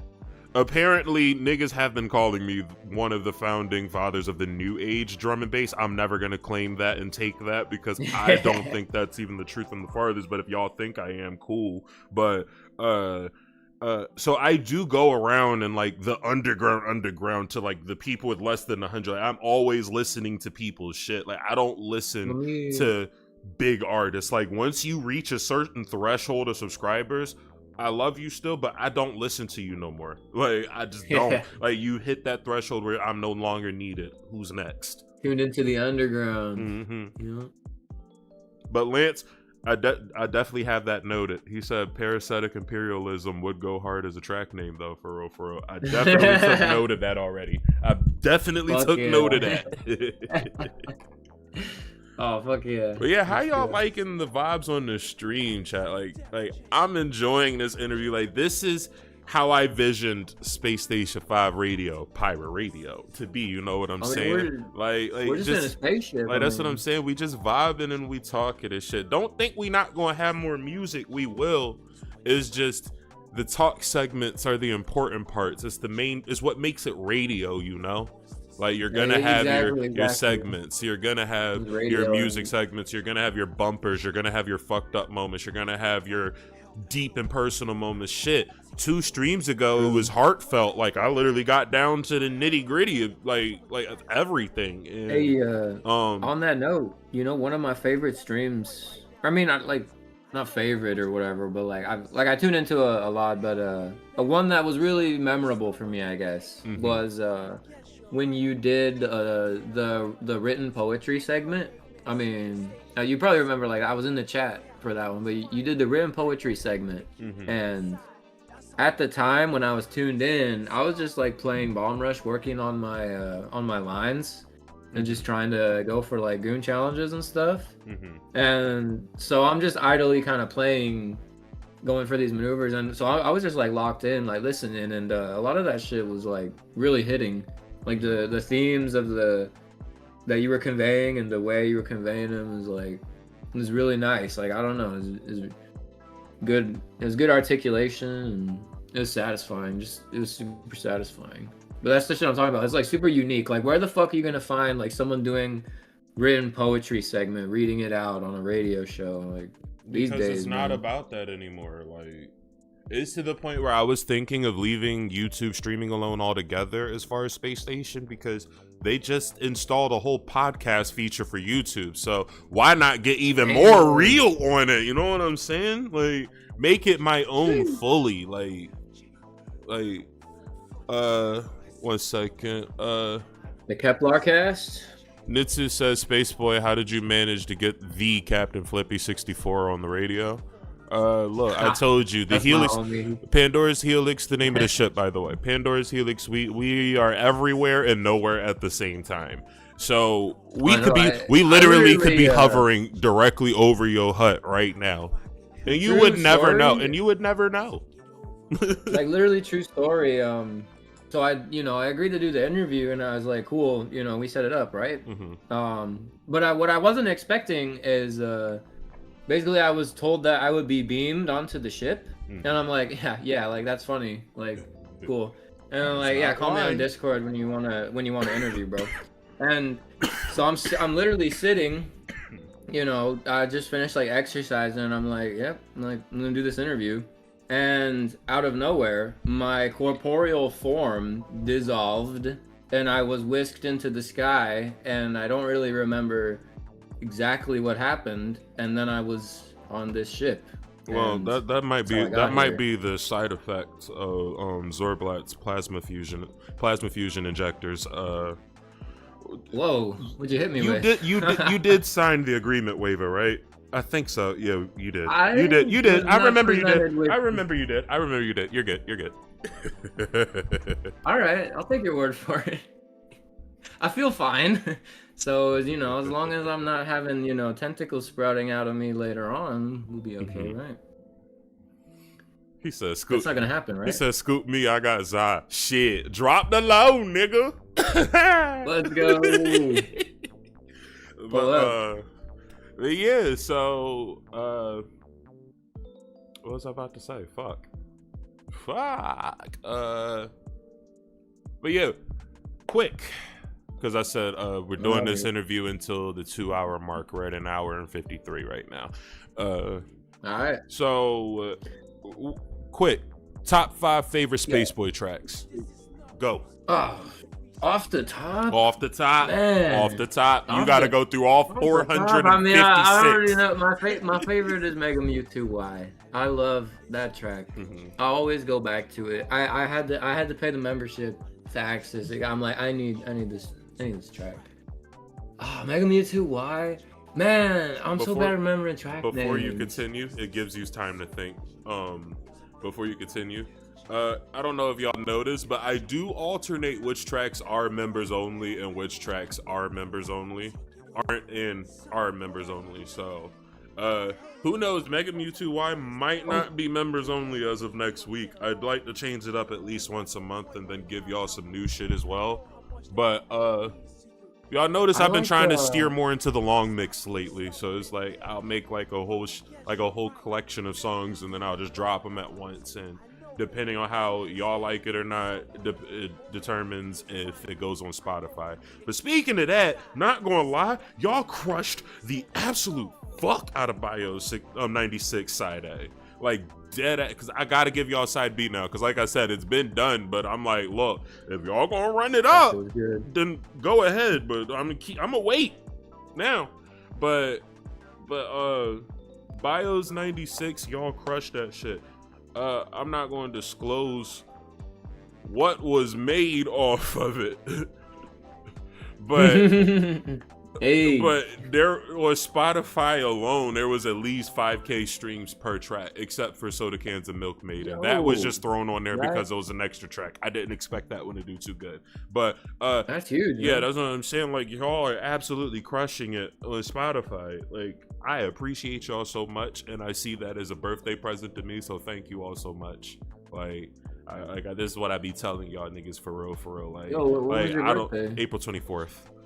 Like, oh, word. Yeah, like this is why I say like, I don't ask for much on my channel. Like, I don't ask y'all to donate money. I barely even ask y'all to subscribe, even though I should be down y'all throat telling y'all to like and subscribe because I'm like, what, 44 away. But still, it's like I don't ask for much. Just your simple support and just listening to the music alone. Like, you don't even got to tell me if it's trash or not. Like, I'd appreciate the advice too. I'm always open to criticism. 9 times out of 10, I probably laugh at you if you say it's trash or agree with you. Shit, I'm very down to earth about my own artwork. So, but like, I don't ask for much. So when I put music out, like, the people who listen to it to the fullest, like, and then they leave like paragraph comments and shit on just like the vibes it gives them or the story that they hear off of. Because truth be told, I do when it comes to my albums and EPs, I do put a story in it, even if it is just instrumental. Like, shit, with the fucking mixtape that I just dropped, Somewhere Between Levels. Like, the title alone should tell you the story, but as you listen to the tracks and just see the names of the titles, you literally hear and feel the story of the track, and it's just instrumentals. Like, for instance, track 1, you literally have insert memory card. You're obviously starting, and the story behind it, because I might as well explain the full story behind it, but the full story behind it is, like I said, I've been heavily into Shuichi Terada's music as of lately, and it's just for some reason, I get that self-growth feel off of his funky, groovy, like happy-go-lucky mischief sound, and it's like, I hear it, and when I tried to recreate it, it ended up coming out to be like my own style, and I didn't even notice it. And it's just like, each track that I made, I feel like I put in a part of my energy from my past as I'm growing up. Like I told you, I'm in my 30s now, so I just turned 30. Like, I'm literally in a whole new world of shit. Like, so it's like, I've been feeling a lot different. I've been moving a lot different. Like, I felt shit from the past resurface, and it's like, I don't let it get to me no more. I've washed my hands with shit. I've grown up. I don't argue no more. Like, if you get on me about some shit, I dead ass don't even say shit anymore. I will one word you so quick, not to be rude or anything. It's just, I don't have the energy to go back and forth no more. Like a while ago, like before like a week before I turned 30, I'm 29 years old. I could have gotten into 6 fucking fights. No one wanted to fight me, and all I wanted to do was fucking fight, and no one wanted to fucking fight me. So I gave up. I said, once I turned 30, I'm not doing this shit no more, bruh. Like, I've been so much more at peace. Like, I've been so much more at peace. Like, shit has happened to me even in 30s. Of course, shit's always gonna happen to you. But it's to the point where it's like, I don't even let this shit phase me for real anymore. Now, if you come to me disrespectful, I'ma still give you the same energy back, but I'ma do it smart. Like, for example, I'm at work the other day. These 3 old ladies come into my job. They talking about, I say, hi, how are you guys doing? What can I get you? Are you eating in or out? Here go one of them talk about let me get a chicken wing and a thigh. I'm like, let's try this again. Hi, how are you ladies? What can I get you today? They was like, oh, hi, how are you? Give me a chicken wing and a thigh. I said, okay, did you want a side or anything? They was like, how fresh is this chicken? I said, we literally just took it off the fryer 2 minutes ago and put it on the front line for you. And then that's when they hit me with well, it don't look fresh. Can you fry some more? I said, well, it's going to be a 20-minute wait. So they start huffing and puffing and shit. Then I said, do you want this or do you want me to make the fresh chicken? In a polite manner. So Yeah. they said, just make the chicken. All rude and shit. So I called for another pan of chicken to be dropped in the deep fryer, and I told them it was gonna be a 20-minute wait. Lady tries to pay for her meal with the gift card. It didn't have no money on it. So I'm not gonna tell you out loud it's declined, you have no money on it, because it's a gift card, so that makes it even worse. So she was like, so I was like, ma'am, you might need to try it again, just to give her the notification that is nothing on it, sweetie. So she said, it's okay, I got another one, and I know there's something on this one. She swiped it. It says $0 on it. I said, that one too. She was like, ain't no way in hell. I just got this yesterday.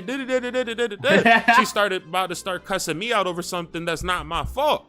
So then that's when I said, I don't know what to tell you, ma'am. Like, I'm not paying for your meal. I could comp it for you if you want. I even offered to comp it for real, because I just wanted the line to move. It was a dinner rush. Yeah. So she was like, I'm gonna just use my debit card. And she used her debit card. So her big back ass fucking 600 pushing ass fucking friend, Susan Turnblatt, whatever the fuck her name is, come up talk about I want the same thing as her, and I want it just as fresh as hers. I want 4 sides with that. And I'm gonna use my gift card. And I know there's something on here because I just called them and they said there was something on there. So she swiped it and there was something on there. So I said, okay, cool. So I asked her, did she want 2 legs and a thigh or what? And she was like, I want 3 wings and a breast. And I said, well, they're dropping dark meat right now. They're not dropping white meat. So that's going to be an extra 20-minute wait.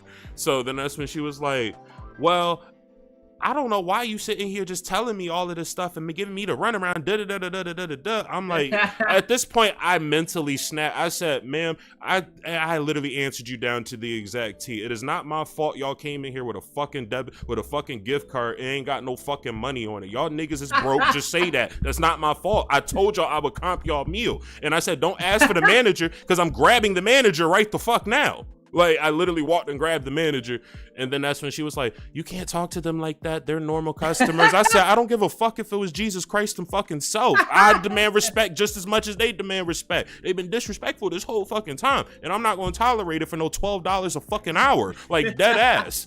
So then that's when she was like, well, if you're going to keep mumbling under your breath about it, then you could just clock out. And I'm like, clocking out ain't nothing but a fucking word. Bye. See you next shift. The fuck? And then the general manager texted me and said, I agree with, because she was watching the cameras, but she was like, I agree with everything you said. I'll see you next shift, but come back with a clear head next time. Like, that ass, like, I'm not going to sit here and take disrespect from 3 obese ass old ladies complaining about fried chicken and a gift card for $12 an hour. Like, hell fucking no. Remember, y'all called me in to come in and cover for somebody else. I didn't have to fucking be here.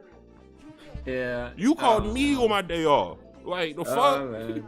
I did my time in customer service. I know how that shit is.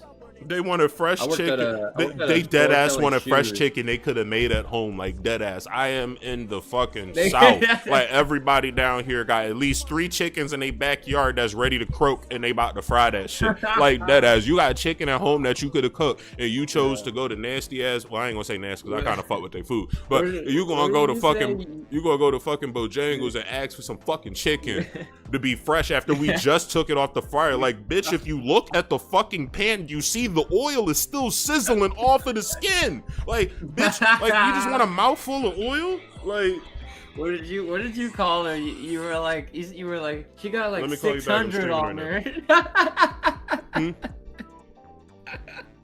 Like, bro, like you like that shit was burning me, bro. Like, the whole time my coworker standing there staring at me, jaw drop. I'm like, they was like, why y'all looking at it? They was like, you're so nice and sweet. Like, we didn't expect you to blow. Like, I said, I'm nice when the fuck I want to be fucking nice. If you come to me disrespectful, you're gonna get disrespect. I'm not gonna put my hands on you. I'm probably gonna troll you to the point where you get annoyed to put your hands on me. But it usually never gets to that point because I know when I get tired of the bullshit.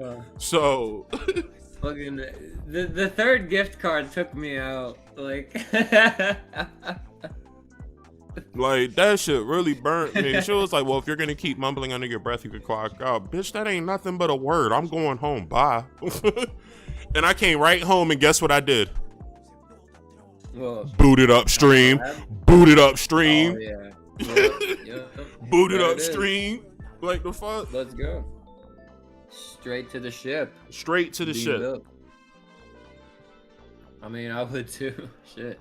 The same amount I would have made working those 3 hours there, I made off of the stream. Like, come on now. Yeah. Like, dead ass. Like, I don't Real. get, that just goes to show I really don't get paid shit from YouTube for real, for real. Like, That's funny. like, dead ass. Like, it don't matter to me. Like, you ain't saying nothing but a word. Like, you sitting there coddling them and wiping their ass and comping their meal after I offered to comp their meal and fix the purchase mistakes on gift cards and shit. Like, bruh, like, dead ass. I offered to do all of that and it was rude. The only reason they was like that is because I'm a fucking man. Like, let's be real. Yeah, Like, I'm not brass gonna tacks, hold you. right? It's brass tacks of it all, and that's not me being sexist. That's exactly what the fuck it was. Because It's the just manager real- was real- also real annoyed. life. The manager was also annoyed too, but they didn't treat her with disrespect. I mean, well, it's also like sometimes people come in to like places as a customer and they just want to like take their shit out on somebody. Like, And I'm it's like, just, they could take their shit out they on feel me. that entitlement. And the whole shade is, as I walked out, I'm not gonna hold you. I said, next time y'all come in here and be disrespectful, don't forget this is a food establishment and I handle your food. That's not me saying that I would do something to it, because I would never do something to it, but that's just a food for like, thought. Like I learned that from my I like, literally learned that from my aunt. Like, Like, I literally learned that from my aunt. R.I.P. auntie, love you, rest your soul. But like, I literally learned that from my aunt. Like, she told me, like, it don't matter where you go, you can be as disrespectful as you fucking want to, but remember, the main place you should never be disrespectful at is a restaurant, because they are cooking your food, and if you piss them off, you will never know if they did anything to your food. Like, be respectful. you don't want to be having no Burger King footless. Like, deadass, Vegeta just brought up a valid point. Like, I remember when the Popeyes chicken sandwich became a craze when it first came out, especially in fucking Philadelphia. Oh my God. Somebody need to get a Purple Heart Award to them Popeyes workers, because they was stressing over them chicken sandwiches. Like, there was there was lines stretching all the way around blocks at some Popeyes for that nasty ass salty ass sandwich. So there was the one day, it was like the third day the sandwich came out, niggas was lined outside at like 9 o'clock in the morning. They open at 10. So niggas was lined up outside at 9 o'clock in the morning to get this fucking chicken sandwich. And it's these two guys. One dude walks up and cuts in front of the other bull, saying, I'm with my friend here. Lie to you the fuck not. The nigga that got cut in front of said, nah, get to the back of the line before I do something to you. Bull said, nah, I'm not going to the back of the line. Like, I'm with my friend. You can't make me. He said, all right, bet. I'ma make you. Dead ass nigga pulled out a 5-inch fucking blade, turned nigga around like it was Call of Duty, and started shanking the fuck out that nigga. He literally killed that nigga over a $5 chicken sandwich. It was at that. It was literally at that. You can look it up look it up. Everything. Lie to you the fuck not. Like, dead ass, like dead ass, bro. Like, I'm so mad because I'm sitting here like, damn, it's like I'm like, bro, like that's dead ass, like that's dead ass the worst. What do you mean? Like, I'm literally like dead ass, like I'm literally sitting here like, bro, you can't even owe a nigga money no more. You got niggas dying over chicken sandwiches. Like a scene I'm scared. Like, I'm scared to be on this planet now. Like, dead ass, like you got niggas dying over food, like a $5 sandwich that's not even good, bruh. Like, money has gone out the window. I don't. Like, money has gone out the window. Popeyes local to me, I've not had. It's not worth it, bruh. It's really not. You're better off just making it yourself. I'm gonna be real. I do make some mean fried chicken. Not gonna lie. Mm-hmm. I just made some fried pork chops the other night. I use like I use a base of like Frank's Red Hot and like some other shit. Make like spicy chicken fingers. And you want to exchange recipes on that off stream? Yeah, I could. I just found it on YouTube. It's pretty fucking good. Yeah, we gotta gatekeep that. We gotta gatekeep that. It's a good one. Yeah. I haven't made it in a while, but it's a good base. But yeah, we just hit the 2-hour mark. Well, technically 2 hour 9 minute mark. We was vibing that much, but we're going to get. Yeah, we're going to get back. Yeah, it's a good time. We're going to get back to the music though. And All right, then, wait. Let me tell you the tracks because I thought of tracks. Oh yeah, yeah, You go, actually yeah. wanted Go to- ahead. I couldn't think of 5, but I can think of ones I really like. So I like Mega Mewtwo Y. I really like. I don't have the track. I don't even think it's on YouTube or anything. But I really like Fish Tank. That one. The Oh, track that's me, but it's not me. Let's just say that. I like that track. Remember the backstory to that me, but not me. We not going to get into that because that I explained that 2 subathons ago, and I said and that was the legendary subathon where we pulled 8,000 views throughout the entirety of the fucking stream, and it was a week long. It was a week long subathon. We pulled 8,000 views out throughout the entirety of the fucking stream, and then on top of that, it went for so fucking long. YouTube turned it off, and there was no archive. I mean, there still is archive, but you will see it on the page where it's like you'll see it on a page, but you can't watch it because it's too fucking long for YouTube to play back. Like that was legendary. Like it was a legendary stream. It was when I met a lot of people that are in my circle right now. Like dead ass was the most legendary stream ever. It was definitely around the time when I first started blowing up too, and I was like, look, man, this stream about to shut down on us in 20 seconds. I only got so much to say. I enjoyed y'all for the ride. Thank y'all for getting me to where the fuck I am. Like, shit about to go up. And just as I said shit about to go up, the stream crashed. I was like, yo, that was a hard ass way to go off. That was the hardest way to go off. And then that's what you filled the air all the way to the final second. Mm-hmm. That's bad. That's hard. I was hype as hell. So you explained the lore behind the rap and Fish Tank on that stream. Yeah, and I said that. Oh, I ain't gonna say almost. Because I said that stream was definitely a you had to be there stream, so I can't explain too much on the lore. Okay. But what I can say is, yes, it is me. It's just not me.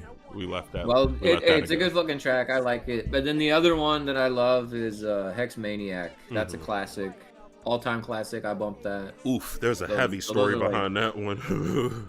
I've been actually meaning to archive that one. It's crazy we even said that. But 1 and 2, I've been meaning to archive like crazy. Damn.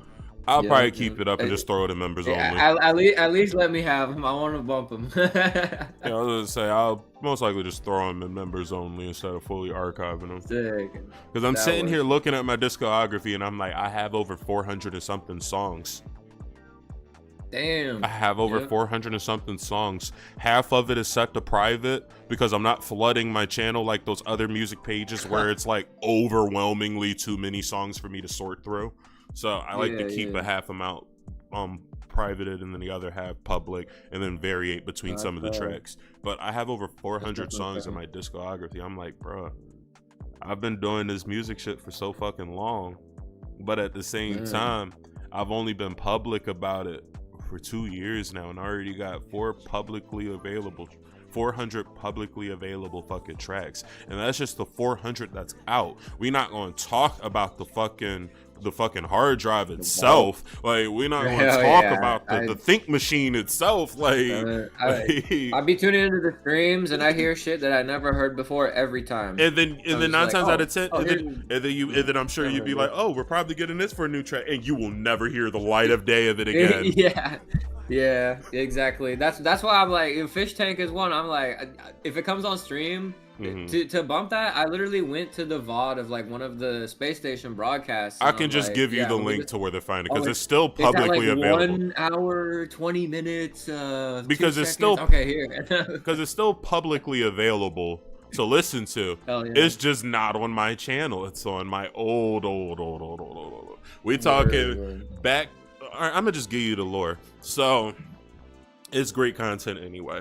So before I was Space Boy, before the concept of Space Boy ever existed, we're gonna go all the way back to when 21-year-old me was like, I want to get into YouTube and start gaming and shit. We're going way the fuck back. We going back to years of hurt and turmoil, in a toxic relationship, engaged on top of that. Like, oh my God, we going way the fuck back. I only found solace in this game called AQ3D. If you know it, Ooh. you fucking know it. It is goated, and it's still goated. I still play it on my phone from time to time. But I started on my phone, no less. Like, on my phone. All of this started from my phone. My old Samsung Galaxy A6. Hey, No, shout out to S6, Samsung, S6, X6, S6, S6. We going way back. There we go. And it wasn't even a official one. It was a Metro PCS one. I was doing this shit off of a Metro PCS phone with no Wi-Fi, dead ass. Fucking Galaxy. But fucking bootleg Galaxy. I started my YouTube journey at 21 years old, and I went by the username Destiny's Hero YT. That's why when you see me play games today and all of that, if I ever do stream on Discord or on YouTube, which is rare on YouTube, but even if I'm putting in my name on leaderboards and stuff, like I'm in a Spyro speedrunning community, like on the leaderboards, I'll use my old school throwback name, Destiny's Hero YT. And that's where I started my YouTube journey at. So I would like to play a lot of niche MMORPGs on my phone, like Adventure Quest 3D, fucking it's a mobile version of Skyrim, but it's not Skyrim, it's Skyrim at home. I did shit on that. Like it got to a point where I became so well known in the Adventure Quest community, Adventure Quest 3D community on YouTube, because it's a small community. So the most known person in that community is Gold Raven, and he only has like what 10,000 subscribers to this fucking day, maybe, probably a little more than that, but it's that niche. And I liked what he did, so I kind of copied, like not copied, but like, you know, whatever he didn't give, I gave, because it was like nobody else is doing this as a fucking niche, so he's missing out on some update, because he would do like top 5 updates you should be paying attention to in Adventure Quest 3D and shit, and he would be like, he would give all the like major news, but he'd leave out on either patch notes for PvP, or he would leave out item updates or drop pool updates, or new rare items that people want for cosmetic use only. Like, I would pick up on that, and I slowly started amassing a slow subscriber count on that channel, and then I got to the point where he was at like 3,000 at the time, and I was at 500 at the time. And we'd actually, niggas was like, we want y'all to do a collab. It would make so much more sense if y'all had started collabing more, because you handle the stuff that cosmetic players want to, cosmetic players and PvP players want to pay attention to. And Gold Raven handles the story aspects of the game, the updates and all of that, and new quests and all of that. So it was like, they're not wrong. So we did maybe a couple of collabs with each other, and it helped my channel a lot, but not as much. But I didn't care either way. I was doing it for the love of the fucking game. So, but yeah, then I started doing video editing on my phone after that and shit. It was sloppy at best, but it's only so much you could do from an old phone, like only so much. But it was sloppy, but that never stopped me. Then my ex-fiance's dad brought me a laptop, and he said, so he was a CEO for a very business financial company. We're not going to discuss the name, but he gave me a laptop that his company didn't need anymore. Fuck, with the knowledge that I know now, I should have kept that computer. Fuck, never mind. We're not going to get into it. We're not going to get into that right now. But he gave me a laptop from the office that he worked at, because they didn't use it anymore because they got better hardware and shit. So they just said, fuck it, either throw them out or give them away to your family members. It doesn't matter.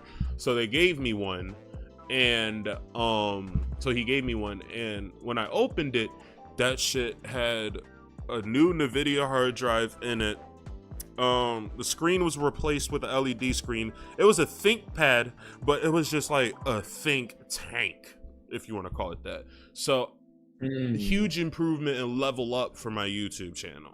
So I literally think he gave me away Alienware with the ThinkPad casing on it. That's how powerful it was. So like I was able to run Titanfall on it. Damn. Yeah, yep. I was able to run Titanfall on it. So that's the benchmark of the time. Yep. So that upgraded my gear tremendously. Still didn't want to do heavily graphically enhanced games and all of that shit. One of these days, if y'all want, if we get to 11,000, we can go through all my old YouTube videos and shit. I used to do let's plays of Legend of Zelda Wind Waker. I would mod the fuck, like make my own mods. Like I taught myself modding. I taught myself basic animation. I taught myself video editing. I taught myself cover art making. I taught myself all at the same time. I was doing music, by the way, but it wasn't electronically. I was actually playing shit or just twiddling with shit or making music with random objects. It wasn't anything real, like, you know what I'm saying? I haven't done that in a minute. I mean, I've been making music my whole life, but it's like I never had my own to do it with. So many talents. Yeah, so I was doing let's plays of Wind Waker and modding it and making my own characters and shit to put in the game. And the way I did my let's plays weren't the exact same as like how everybody else did, where it's just like I'm gonna just read you the story and play the game and all. No, I'm recreating the fucking story. Like, yeah, the words say one thing, but yeah, the Rito just gave Link a delivery bag. Hell no, I'm gonna edit out the delivery bag and I'm gonna replace it with a dime bag, and I'm gonna give the Rito a Jamaican accent and tell him here's a dime bag, man. And it literally Link got the dime bag, and it's literally a dime bag spinning around. I was that nigga. Like, I made my own story out of the games instead of. You gotta go flip dime bags in the tokyopill. Because at the time I'm like, this is a 10-year-old game, like. And I wasn't playing the Wii U version, I was playing the GameCube version. So I'm like, at the time, I'm like, this is a 10-year-old game. I have to make it different. Otherwise, no one is going to go out of their way to watch somebody randomly play a 10-year-old game. So that's when I started thinking, like, YouTube-wise. I was like, so what are we going to do from here? So then at the time, I started bringing my ex-fiance onto the stream with me, and we would play drunk couples. We'll have drunk couples night every Friday, where we would just get a bunch of shitty beer, get shit-faced, emulate, because I got her into Crash Team Racing for the PS1. Yeah, so we would get drunk, and the way we would play is every time you go around, because we'll play 2 players with computer on very hard mode and shit. But it's split screen too, by the way. So that's the one. So what we would do is we would get shit-faced drunk before a stream, and then before the video, because we would record it rather than stream because we weren't comfortable streaming yet. So we would get shit-faced drunk before we record, and then we would do for every lap we go around, you have to immediately pull over, stop where you're at, chug more beer, then drive another lap and do it over and over again and see if you can win first place. With on very hard. Yeah. So then from there I started playing Fortnite and shit just casually and all of that, because you know that was around the time when Fortnite was like definitely popping, 2018 and all of that. So I hopped on that bandwagon. Didn't enjoy recording Fortnite too much. I just felt like it was not enough going for it at the time. And then I said, I see heavy potential with this game, but I'm gonna wait until they update it a little more. So I stopped playing at like Season X, and then I was like, I'm gonna wait and see where they go from here. But then from there, I got into modding GTA 5 heavily. I made my own fucking mansion in that game. Like, I made fucking short movies out of that game, like dead ass. Like, I literally have a short movie I made called Zombies in Los Santos. So like dead ass, like the shit is so fun. It was so fun to do. That's a deep cut. Yeah, it's a deep cut. Yeah. Then from there, I decided to embrace my inner Zelda nerd, because I was starting to find myself more. I'm 21 at the time. You're still going to be finding yourself. A year later, I'm 22. Absolutely. I started listening to Tyler the Creator more. That was when he dropped Flower Boy, and when that nigga, I lied to you. This is why I love Tyler. Like, he literally said, "Dye your hair blue."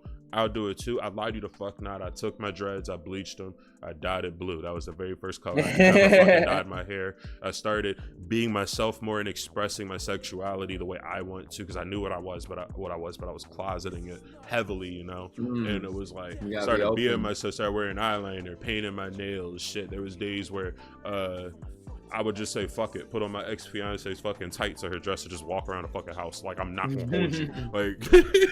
Like shit was fun. And that's only for the most part, because I'm not looking for a pair of shorts if it's right there for me to just grab and use. So But then from there, I just started being myself, getting back into skateboarding heavy, making more music and shit, like actually doing my own, and started being myself. Realized my ex wasn't for me, and it's time for me to move on because she was very toxic and manipulative, and just like I couldn't do it.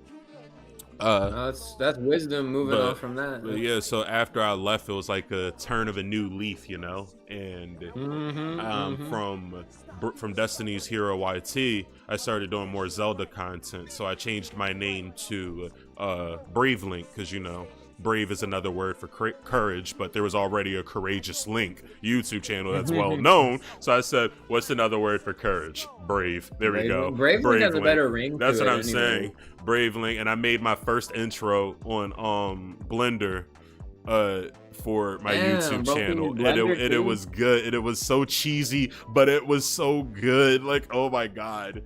Then I started getting into Brawlhalla heavy. I started making Brawlhalla music montages where it's like I would sync combos and hits up with the music, and it was just so fucking fun. Like, it was so fun. And then I went on a hiatus from YouTube to focus on my music, and lost a bunch of subscribers because I wasn't dropping anything. That was back then where niggas, if they see that you ain't dropping shit, they will go out of their way to unsubscribe to you. They're not just gonna stick around just cause. So I mean, I wasn't mad, because I was like, I did it intentionally because I wanted to focus on my craft and what started it all to begin with. Like, it wasn't music that started it, but it's like I already was doing music, you know.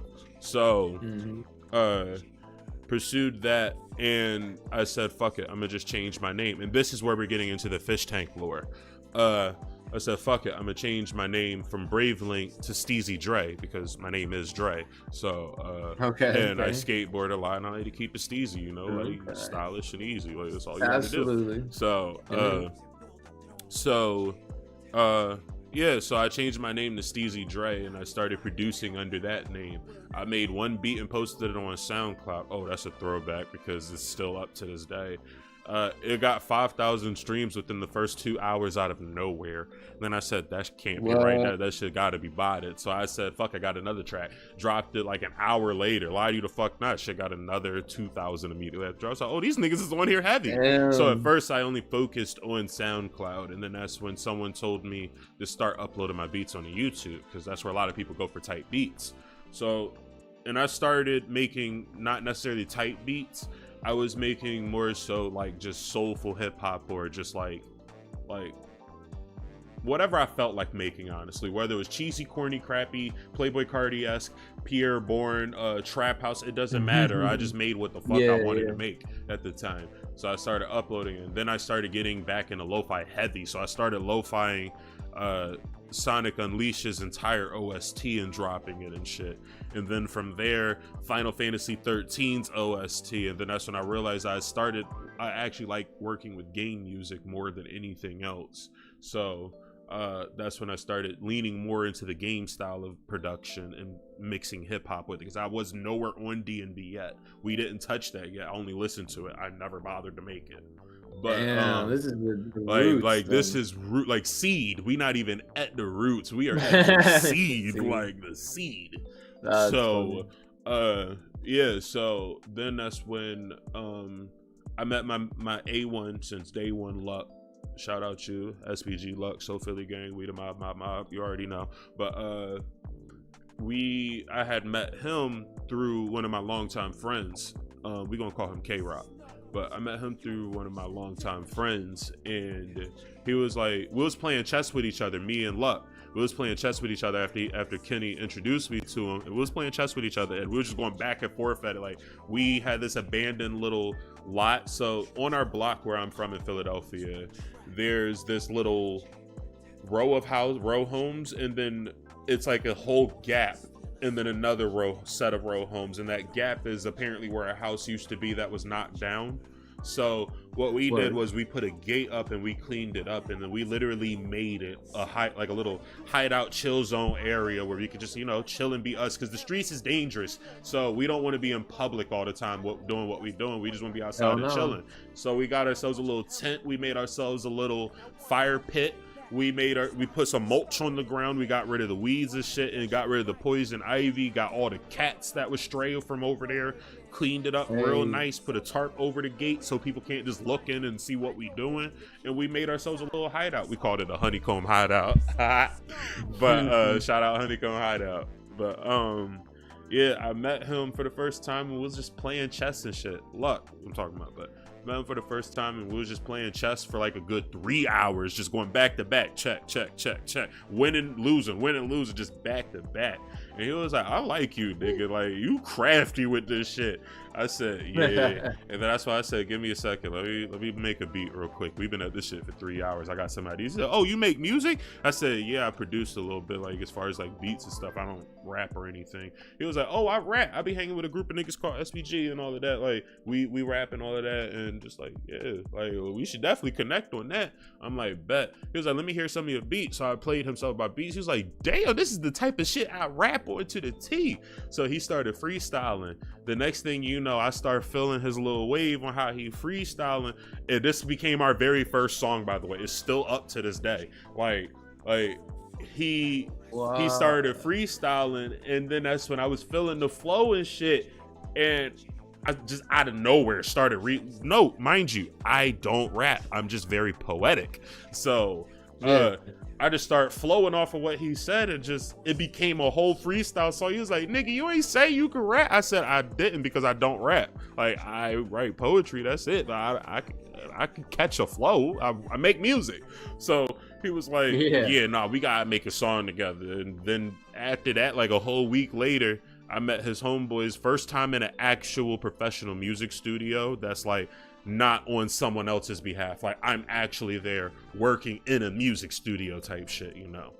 So I meet them and all of that, and they don't know me. They eyeball me because they don't really know me. I'm a weird 6'4" black nigga who got eyeliner on and he's painted his nails and he's dressed in all black and he looks very emo, like he's about to stab somebody, with this nigga who's hood as fuck and fucking Truey jeans and Timberlands, like dead ass.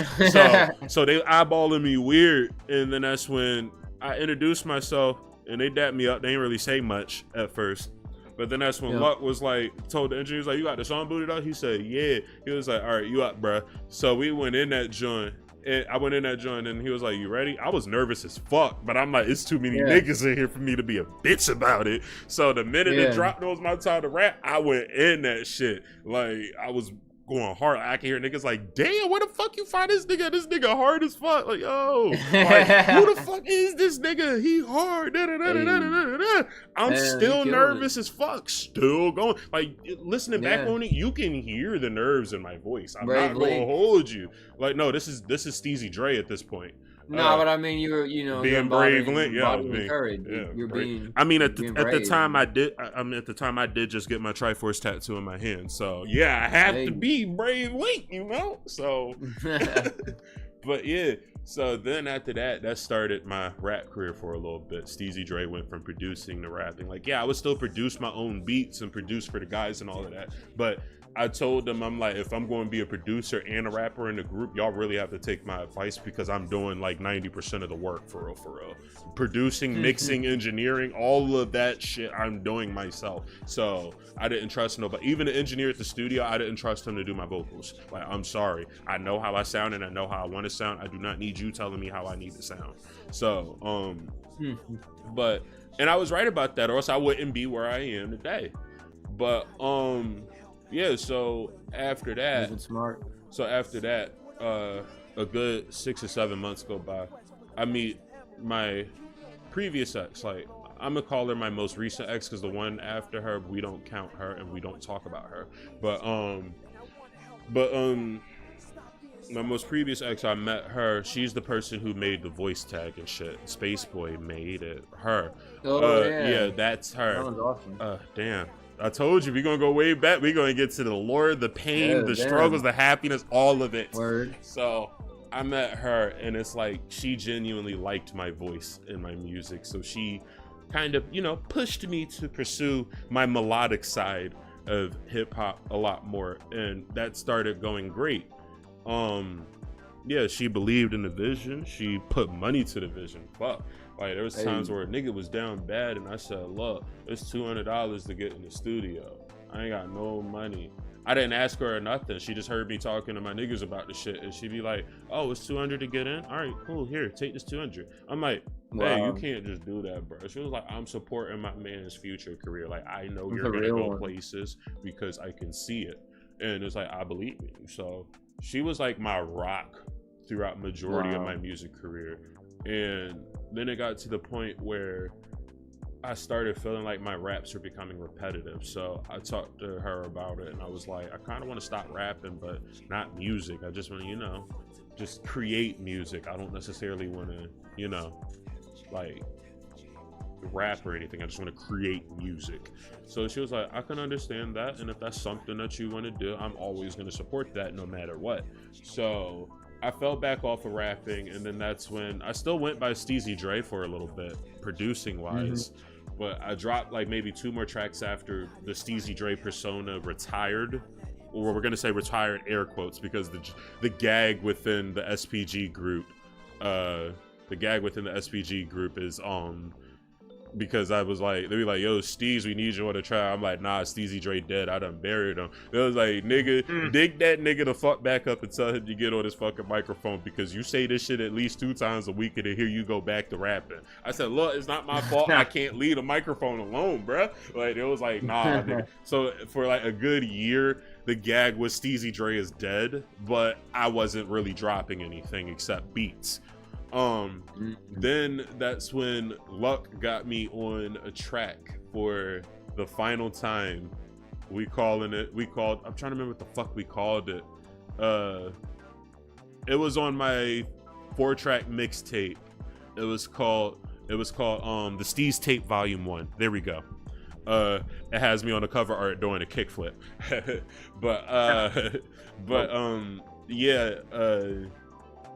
I said something about I'm high as fuck, I'm in space, boy, and then that's when he was like, space boy. And then I was like, he said that as an ad lib, and I'm like, hold up.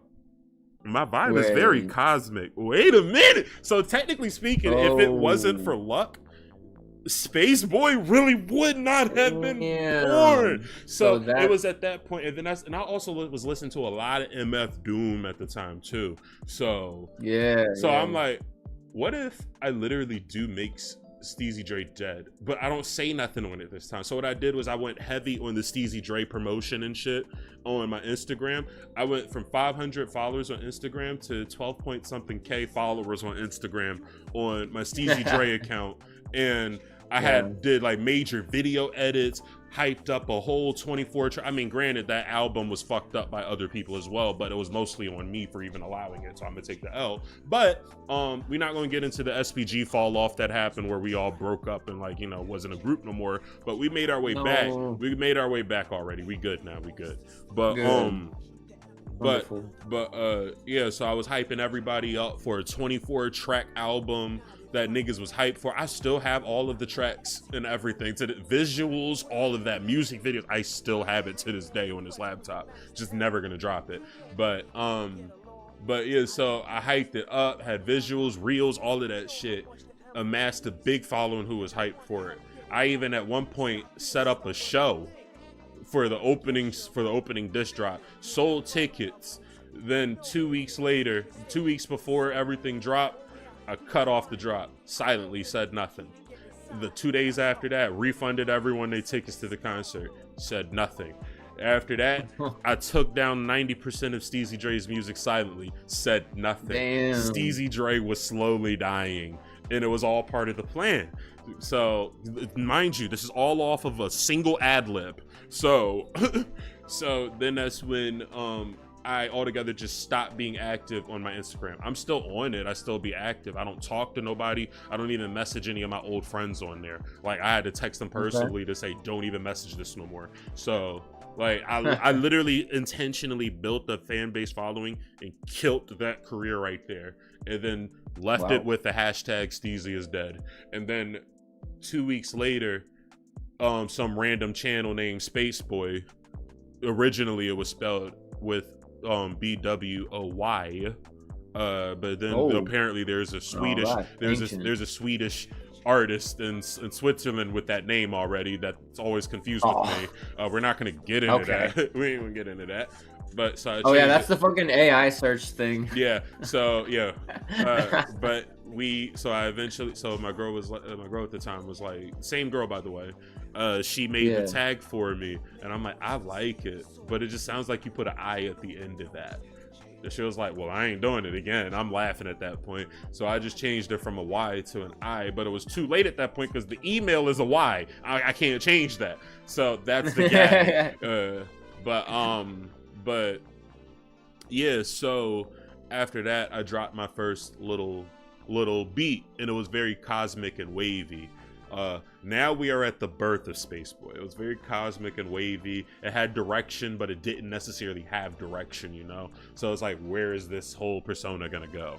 Like, I already preemptively came up with lore for Spaceboy. Granted, none of it is used to this day because it was absolute dog water. But with time, shit gets better, you know? So...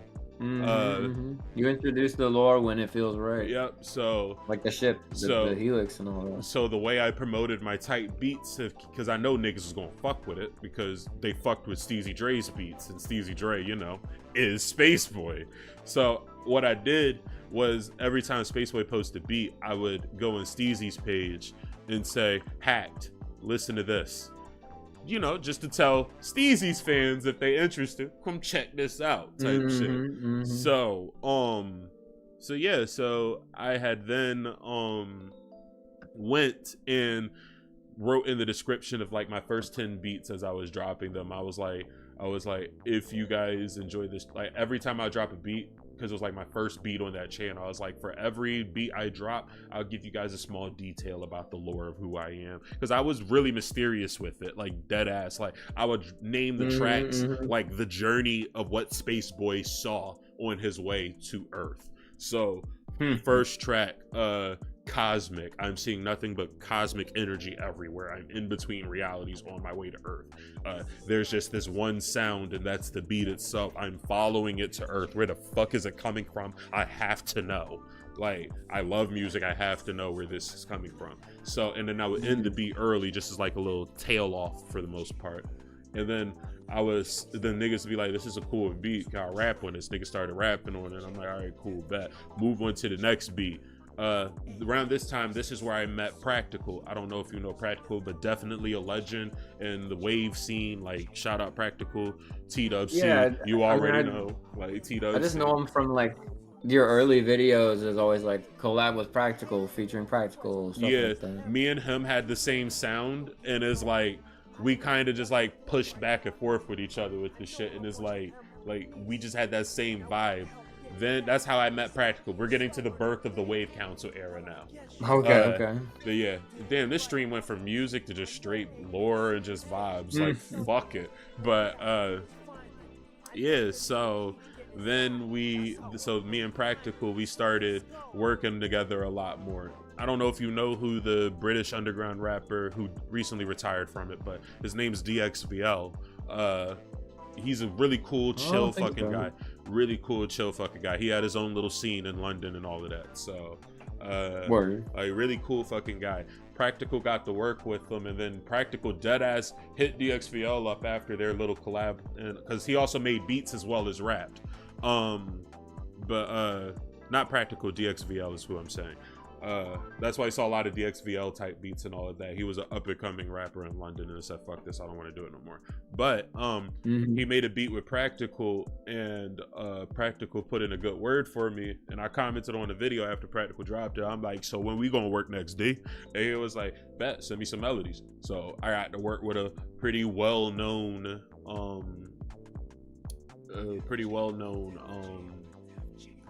I had to work with a pretty well-known artist, you know? So, and I felt good about it. We made like 2 or 3 beats together. He rapped on one of my beats. And then from there, we met BK the Nerd. Shout out BK the Nerd. Another T-Dub-C member. We love it.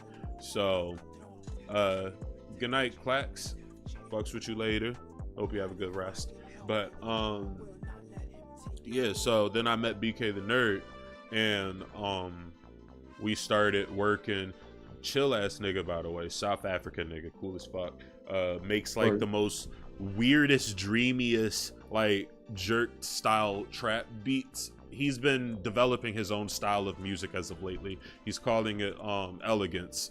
That's the genre, and that shit actually go hard. I'm not gonna hold you, but it go hard. Like think early 2000s MTV trash TV, keeping with the Kardashians, the Paris Hilton TV show bop shit. Like think that kind. But he's adding a Pharrell touch to it, you know. Interesting. Yeah, it sounds very good. Like, what an amalgam. Like it's going to go somewhere, and I know it's gonna go somewhere. Okay. But yeah, so then I met him and we started working on a beat together, and we blended well together. So I hit both him and Practical up in a 3-person group chat on Instagram, and that's when Nerd was like, "Wait, you know Practical?" I said, "Yeah, that's my homie. We work with each other all the time." So I'm the founder. Practical is the co-founder. BK the Nerd is CEO. But that was the birth of the Wave Council with just us 3. So after that, we treated like think Organization 13. Like we don't want nobody to know about this because no one else is doing this. Like yeah, there's producer groups with like 2 or 3 people in it here and there. No, we wanted a team. Like we wanted like at least one in every country. Like dead ass. We kept this shit on the down low. Like no one needs to know about this. So we scouted out people that we were listening to on YouTube that was making type beats along the same vibe as us, and it's like on some mysterious "we want you" type shit, like dead ass. Like we would coach them in like, "Yo, let's do a collab," and then when they come in with a collab, it's like we don't tell them like we just testing you to see how you work with other people. Like we don't give a fuck about the collab. So if you do good on this collab, then we go to the founding 3. We decide if you get in or not, but we still don't tell them that. So, and then when the collab is done and we fucks with it, we let them know. So the first person that we because BK the Nerd was like, "Oh, I know somebody already that would be perfect for the fit. I've been listening to him heavy." So shout out Odins. I don't know if you still in the chat, but shout out you, because you definitely was the first person who was recruited to the Wave Council. But yeah, so he worked with BK the Nerd and they made a bomb ass track. So I ended up making a YouTube channel for the Wave Council and didn't do anything with it just yet because we still wanted to collect more people. So from there, we Practical found Suzuki-san, aka Vampire Club Radio. Shout out him. You already know. Suzuki-san, Vampire Club Radio. He ended up introducing me to Suzuki-san. Now, instantly, things with me and Suzuki-san was chill because we were the oldest people in the group, and we still are the oldest people in the group. So we was chill, but it's just like, but we definitely had some kind of tension in the air between us. Like for some reason, we couldn't feel it for a little bit, but we gonna fuck with it anyway and work with each other and all of that. So So then from there, I brought in 4 people myself because I said I'm the founder, so I gotta find most of the people anyway. So I found this producer named Stames. Shout out Stames. He's going through a lot right now. So, but yeah, shout out Stames. Then I brought in Ayo It's Tide. And then I brought in 2 honorary members, Hydra and some female singer. She don't talk much in the group anymore, so I kind of kicked her. I had to do a couple of Hakais to the group. So it started off with about 8 or 9 people for the most part. Then that's when Suzuki-san was having beef with this rapper who's from New York. I'm gonna love telling this part because I gotta expose these niggas because niggas not gonna fuck with me. So before we went as the Wave Council, we were known as Wave Council, just Wave Council, one word. So Suzuki-san got into beef with this nigga who kept stealing his beats, and Suzuki-san, reached out to him and said, "Hey, stop doing that." So it got to the point where the beef leaked because my main rule was I don't care if you don't fuck with each other. I don't care if you don't like each other. What y'all gonna do is y'all gonna respect my fucking house and we gonna make some fucking magic together, because at the end of the day, whatever beef you got outside this group is outside this group. Leave it the fuck out. So somehow that beef seeped into the Wave Council because the nigga he was beefing with must have heard about me and what I was doing. Somebody in the group ratted. We definitely had a mole in the group, like dead ass. Because main rule was do not tell anybody about this group just yet. Like dead ass. So there definitely was a mole in the group because no one should have said anything. Only people who knew were the people who were in the group chat to talk to. So out of nowhere, Suzuki-san just sends me a video of the nigga he beefing with personally. And I'm like, what you sending this to me for? And then it's just like, nigga, look at the fucking billboard in the background that he writing on. He putting Wave Council on it. He was like, nigga, fuck Vampire Club Radio. Fuck Space Boy. Fuck Wave Council. I'm the original Wave Council. Y'all stealing that idea from me. So I'm sitting here like, bruh, who ratted? Like, who ratted, bruh? Like, that ass, like, who told? Because no one was supposed to know about this yet. We didn't even drop our first beat yet. Like, we're stacking up beats right now. Like, come on, bruh. Like, who told? So I Hakai'd like half the group. I kept the people that I know didn't tell, but I Hakai'd people where it's like, if I have doubts about you, I gotta kick you from the group. So we went from 9 people to 5 people. Then we had to do more push back drops and shit because we had to find more people before we did it. Because we also didn't want to drop the work that we already, because the rules was you find an artist that you fuck with and you make music with them. 2 people to a track type shit. Or sometimes 3 people to a track if you want to do that. I don't care.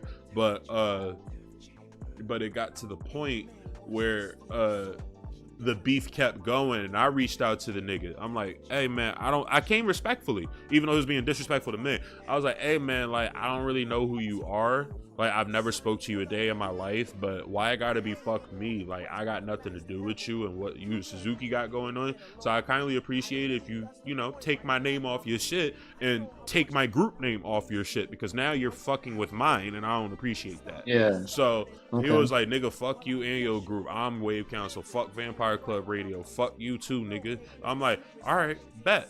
So I did research on that nigga and then I FaceTimed him. And I was like, so you're a registered sex offender, huh? You like diddling 12-year-old boys? Oh, it says here that it was a family member. Took a turn. Yeah, I was like, it says here you're a family member. He was like, chill, bro, chill. I'm like, oh no, you wasn't chilling when I asked you to chill. So why we gotta chill now? Like, chill, I said, it's crazy that you're a registered sex offender and your daytime job is what's this I'm looking at? A daycare supervisor. He was like, chill. I'm like, nah, take my shit down right now, bro. He took it down. Then after he took it down, he was like, you not going to say nothing? I said, I ain't going to say nothing. Hung up the phone. I immediately called his job that he worked at. That's on document because it has to be on document. And I let them know and I sent them the links. They fired him. Then he went back to trying to steal my shit. But at that point, I already knew he was going to do that. But what I didn't know is he had beef with 18 other producers in the space sphere wave type beats. He had beef with them. So shout out Trill Virtual Boy. He made a group chat with all 18 of those producers, everybody in the Wave Council, me, Suzuki-san, and the nigga who's doing all of this. And said, we about to settle this shit right the fuck now. And I'm like, look, I've been trying to settle this shit. So I'm trying to see where we going with this for real. I said, at the time I was living in Philly, I'm like, New York ain't but a 2-hour drive, 2 to 3 hour drive from me. I could pull up right now. Like at this point, you pissing me the fuck off, bro. Trill was like, oh, you ain't got to drive up here. I live in this nigga city. I will pull up to his doorsteps right now. I said, yeah, I'll fucks with you. So I reached out to Trill personally after that. And I was like, you want to join the Wave Council? We need somebody with like, you know, a backbone, you know? So it's like, yeah, for sure. He said, I'm already part of a group though, but I said, that's cool. That's even better. Our groups can collab. Come to find out, Suzuki-san is part of that group. So that's what I'm getting at. So it's like, he became a member of the group. And then we continued with squashing the beef with that nigga. Well, not necessarily squashing the beef, but getting him to back off because it's always going to be beef with that weird ass nigga. But, and I hope he watching now because I be seeing him lurking sometimes, like dead ass. Like, give it up, bro. Like, you lost. That would be wild. If you know who Swamp Kill? You know who Bloody Swamp is or Swamp Kill? I don't. So apparently he was a trending sigilcore style rapper for a while, but he had his era and then he just kind of fell off after all of that. But yeah, fuck him. But anyway, yeah, so then we had a good 8 people in the group at this point. We wanted to make it 13, and once we got to 13, we had invited more people. We're just gonna fast forward a little more, but we invited more people, and it became 13 of us. So now we on the go. We start dropping beat after beat after beat after beat because we had stacked up so many beats from the constant waiting that we had like a good 3 months worth of beats. We went from 0 to 500 subscribers within a matter of a week. And then our first beat hit 2.4K views in a matter of an hour. So what I knew is the 2 people with the most subscribers that was in the group at the time was Practical and Suzuki-san. So I'm like, you two make a beat together, and our first beat is gonna be with y'all on a random unknown channel. Niggas that's looking for type beats, they know y'all already. So when they see y'all name and then on this random ass nobody page, they're gonna stick around to figure out what the fuck is going on, especially when they read that description and they see 13 different producers' names under one name, you know? So then we start. So once they saw that, then they saw one drop by me and Practical, and they already knew me a little bit, but they only knew me a little bit from DXPL. So they're like, oh, so something going on here. And our system of drops was we didn't just drop random beats with random pictures. No, we had curated our style. Like whatever the feel of the beat was, we would either take a picture like a back room or something and then use that, or we would and then like edit it to have some kind of effect to it, or we would play Sonic games or whatever with VHS filters and all the heavy VHS filters and just like vibe out with the beat and all of that shit. Or like Knights, like I know y'all remember that game. Like we'll play shit like that, and we made like wavy ethereal music, and we went under 1 day wave count. So we just was dropping beat after beat after beat. Got 500 subscribers in a week. Every beat we was dropping was getting at least 1K at one point, and then we fell off a little bit because we wanted to, because I said, look, we've been going hard for about 4 months straight. Summer's over. I know some of y'all are still teenagers and y'all got school coming back up, and I know some of y'all are headed to college. So take this break, take this 6-month hiatus. Don't focus on this channel at all. Like if you want to collab still, that's cool, but like do not ask or do anything as far as wave counts. We are on hiatus mode right now. And then after those 6 months, we came back heavy as fuck. Got more views. Like subscriber count wasn't really going up much, but we didn't care about the subscribers. We just was, you know, doing it for the love of the game, getting the sound out there. We cultivated a sound. And then from there, I started blowing up on my own terms randomly, but I know why it wasn't really randomly. I was starting to get depressed. I actually stumbled onto how to produce drum and bass music, and I wasn't really good at it at first, but I never dropped anything that I made with it, you know. And Dude, I started to cut in real quick. I just gotta say I gotta call it in 5 minutes because I gotta get to doing something else here that I had plans for. Oh, so, no, you're good. So I got 5 more minutes. Yeah, you're good. I was about to say we're pretty much coming at the tail end now, but because I know I was talking up a storm. Just to let you know. Yeah. All the critical information to get out. It's the time to get it out. I mean, this is because I was like, yeah, but at that time I was starting to make drum and bass. I was going through rocky relationship with my ex at the time. I lost a friend to death. My aunt was dying. A lot was going on, and it was like stress was hitting me. So I started getting better at drum and bass, but it started sounding very emotionally driven that you wouldn't hear in modern drum and bass. It still kept that emotion, but it sounded too nostalgic and old school. And I ended up making Zone Out Volume 1. That's what blew up. But that was going to be the last thing that I ever made with music. That was supposed to be my sign off. I give up. I quit. I can't focus on this anymore. I dropped it. No way. I dropped it, and then I went to sleep, and then I woke up. 3,000 subscribers. 50k views on Zone Out Volume 1 long mix. I'm like, huh? No, I literally said I must be sleeping, and then I said I must be still half asleep. So then I went back to sleep after that. I didn't think too much on it. So then I woke up 5,000 subscribers, 100k views, and I'm like, hold up, I'm blowing up right now. God damn. So Yeah. so then I'm like, well, and then I told my girl at the time, and she was my girl at the time, and she was like, see, I told you it was gonna pay off. I don't know why you told me last night you quitting after that. I'm like, I mean, I can't quit now. So here we are. This was actually the first thing I heard from you. Yeah, 20 minutes of jungle, DMB to zone out to. That was the very first. I mean, I dropped a couple jungle tracks before that, but they were so like, you know, rare. Like they're still up. They're just rare, you know. But but yeah, like that was like my first official jungle drum and bass mix that I ever fully produced by myself and just did it and just dropped it, and that was gonna be my final sign off. And that's what blew me up, and I'm like, you know what, I can't quit now, and here we are today. Yeah, that's fucking crazy. Wow, what a journey, man. That's beautiful. Yeah, but that's wild. Yeah, but I've learned a lot throughout this journey, all the way back from Destiny's Hero to now, which brings me back to the final round off of this statement, which is where Somewhere Between Levels comes in. It's literally just a journey and one mixtape.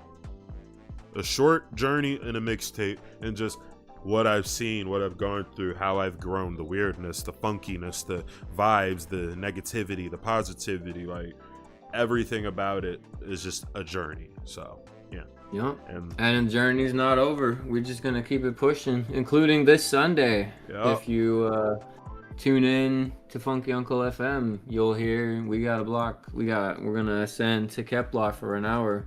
Yep, I'll put the link in the description too, but definitely I will be spinning on that table for the lovely people in Free Soul. Yeah. Excited about that, super excited. Well then, I'll go ahead and take my leave. It's been a wonderful evening with you. I'm really glad that we did this. Definitely has been. It's enlightening, inspiring. I mean, super rad. And this is the vibe you get on Space Station 5 Radio, niggas. I keep telling y'all that. For sure. That's how it is. All right. You ready to be beamed back down?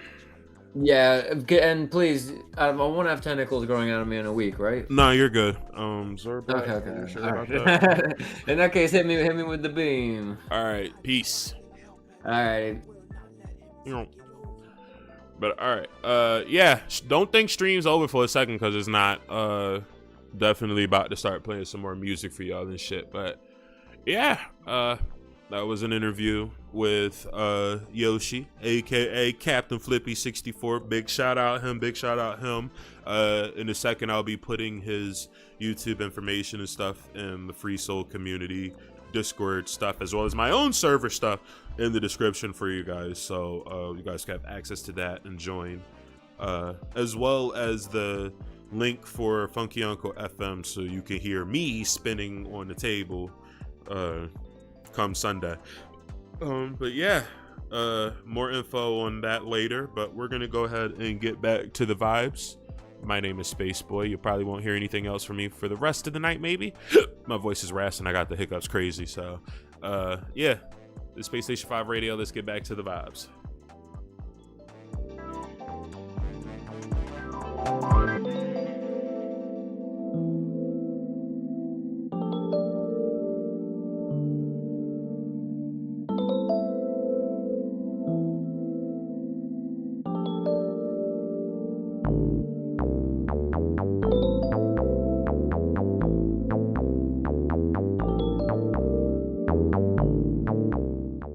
Whoa. Too late to sleep now, huh? Sit your ass back down, cadet. This is Space Station 5 Radio.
climbing, he's searching for shining. But every time he looks for the sun, can't find it. Is this the way, the path I chose? Then why am I living with my heart so cold? All that I see is a storm of stones. I'm going like this to fear no one. I'm straight thugged out, only live for my ones. Diamonds and gems, we can battle to the end. We used to be aware of the knuckles that I send. Once they penetrate, they put you to your death. They hard as iron and my feet is like fire. You never see me run and I won't surrender. I just fly away like a no other contender. Something is calling me, I don't know what. Something is talking, but I don't know. Something is calling me more and more. No one stops now on feet. Something is calling me, I don't know what. Something is talking, but I don't know. Something is calling me more and more. No one stops now on feet. Something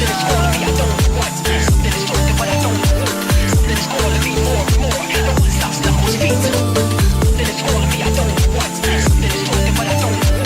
Something is calling me more and more. No one stops now on feet. Something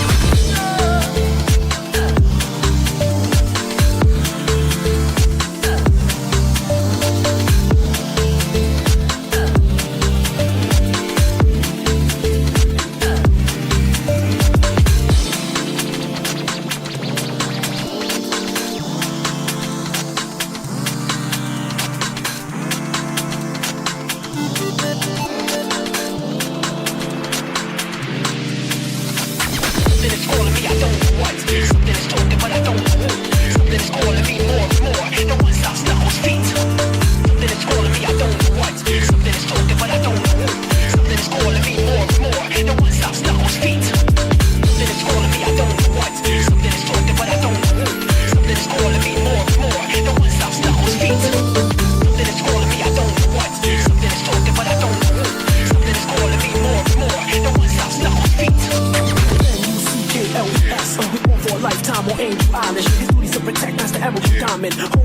He's searching for shining, but every time he looks for the sun, can't find it. Is this the way, the path I chose? Then why am I living with my heart so cold?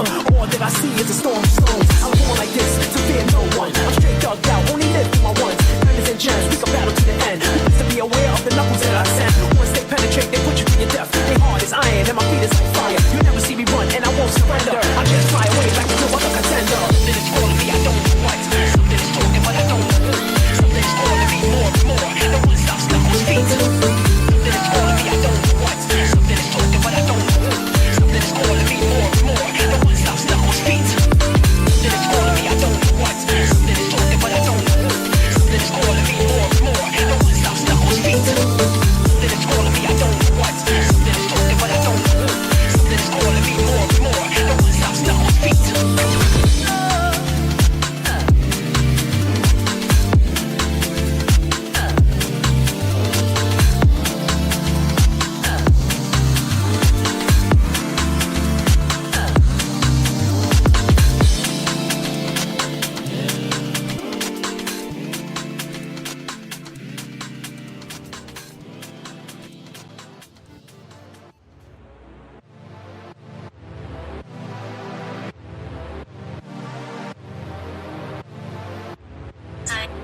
Mr. Bennett, how long have you known the boys? Like 4 years, almost half there. Tell me, Mr. Bennett. What do you have to say about this? Tryna live this modern life free, no rocko. Young nigga clean like Bleach and Pacto. 6'8", smoking 6 strands, no pothole. Ice chain, something for niggas, we all go. Niggas keep staring, they should take a photo. Switch lanes, clapping at a nigga, no Toto. Knock a nigga out, ring the bell, Quasimodo. Yeah, I can see your face, Shinigami, that's a no-no. Yeah, I could be a little hasty. 8 trigrams, I could see you come face me. Ferrari 250, Mach 5, come race me. Purple cushion, the blunt wheezing, I'm hazy. The council kinda high, and I be posted with my ninjas. 10 niggas sitting at the top, we making figures. And I bring pain to your fucking block with 5 niggas. And I'm core sensei with the loaded Glock, pull the trigger down. Damn, yeah, you thought that I was done. Blade in the stone was a walk, nigga, this a rhyme. Masked up, stalking all my ops. And I got a gun, yellow flash, kill another nigga, then I'm on the run. Masked up, stalking all my ops, yeah, I got a gun. Kill another nigga, then I'm gone, nigga, on the run. Tryna live this modern life free, no rocko.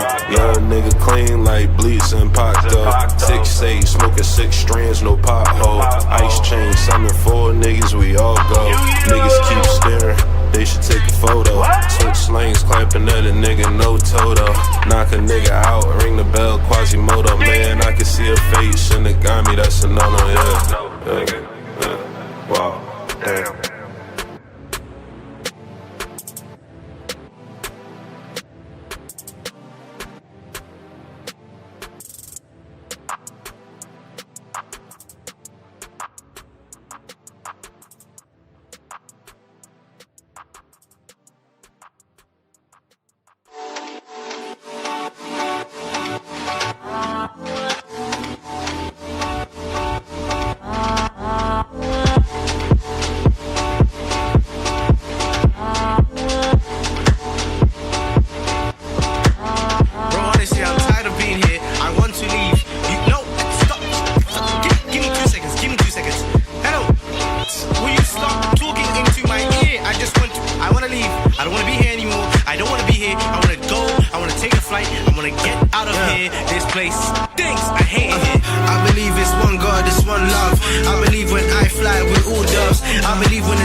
Look like a flight attendant. She got slick brown hair, and brother, did I mention?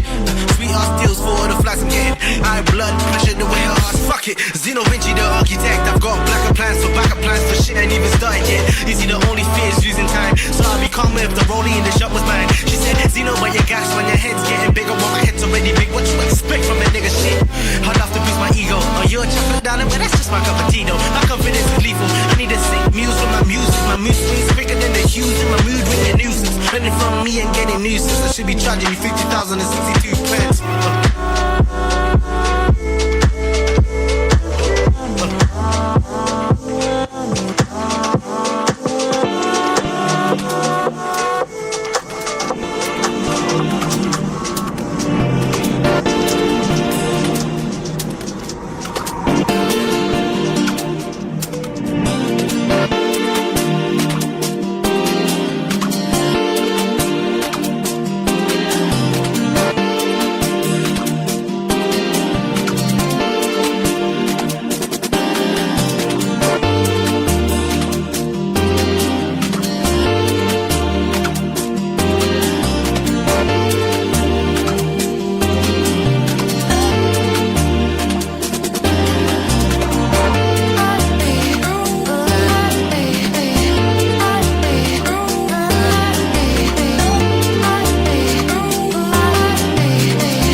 wanna show you, wanna let you loose inside my brain to see if you'd run or stay.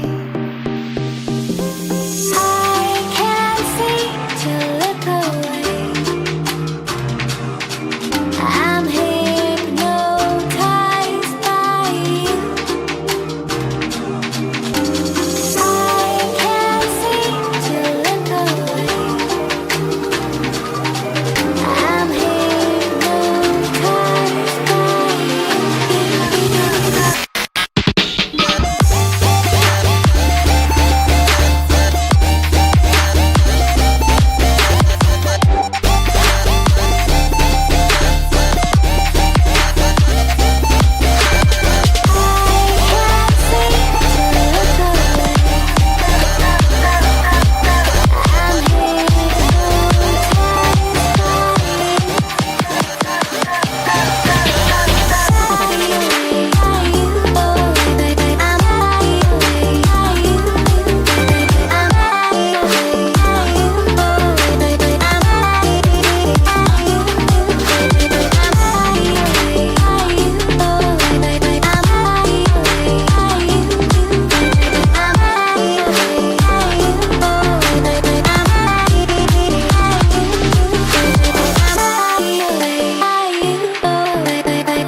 It's the death chamber. From front to back, all I see is stones. I'm glad that I wore this. A lot of trick stuff that makes you fall into a trap. Eggman wants to steal a soul, keep the emeralds and build a throne.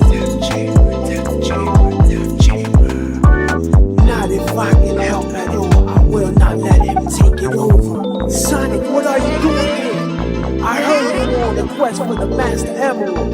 You know me and you don't get along.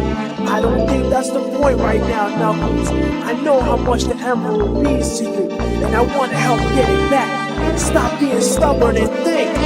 Well, I guess you're right. You're damn right, Knuckles. I know Eggman's secret station's here somewhere.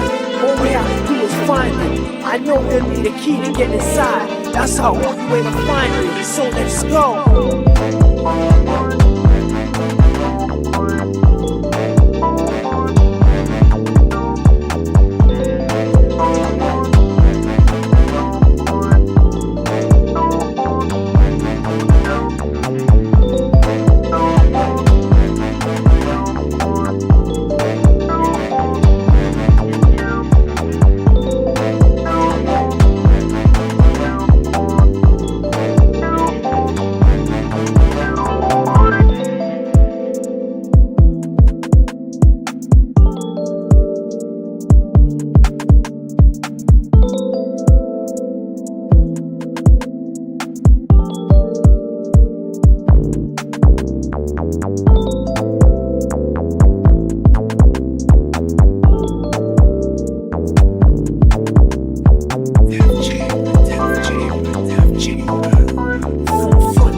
sound like this.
Alright, space germs and space whims and whatnot.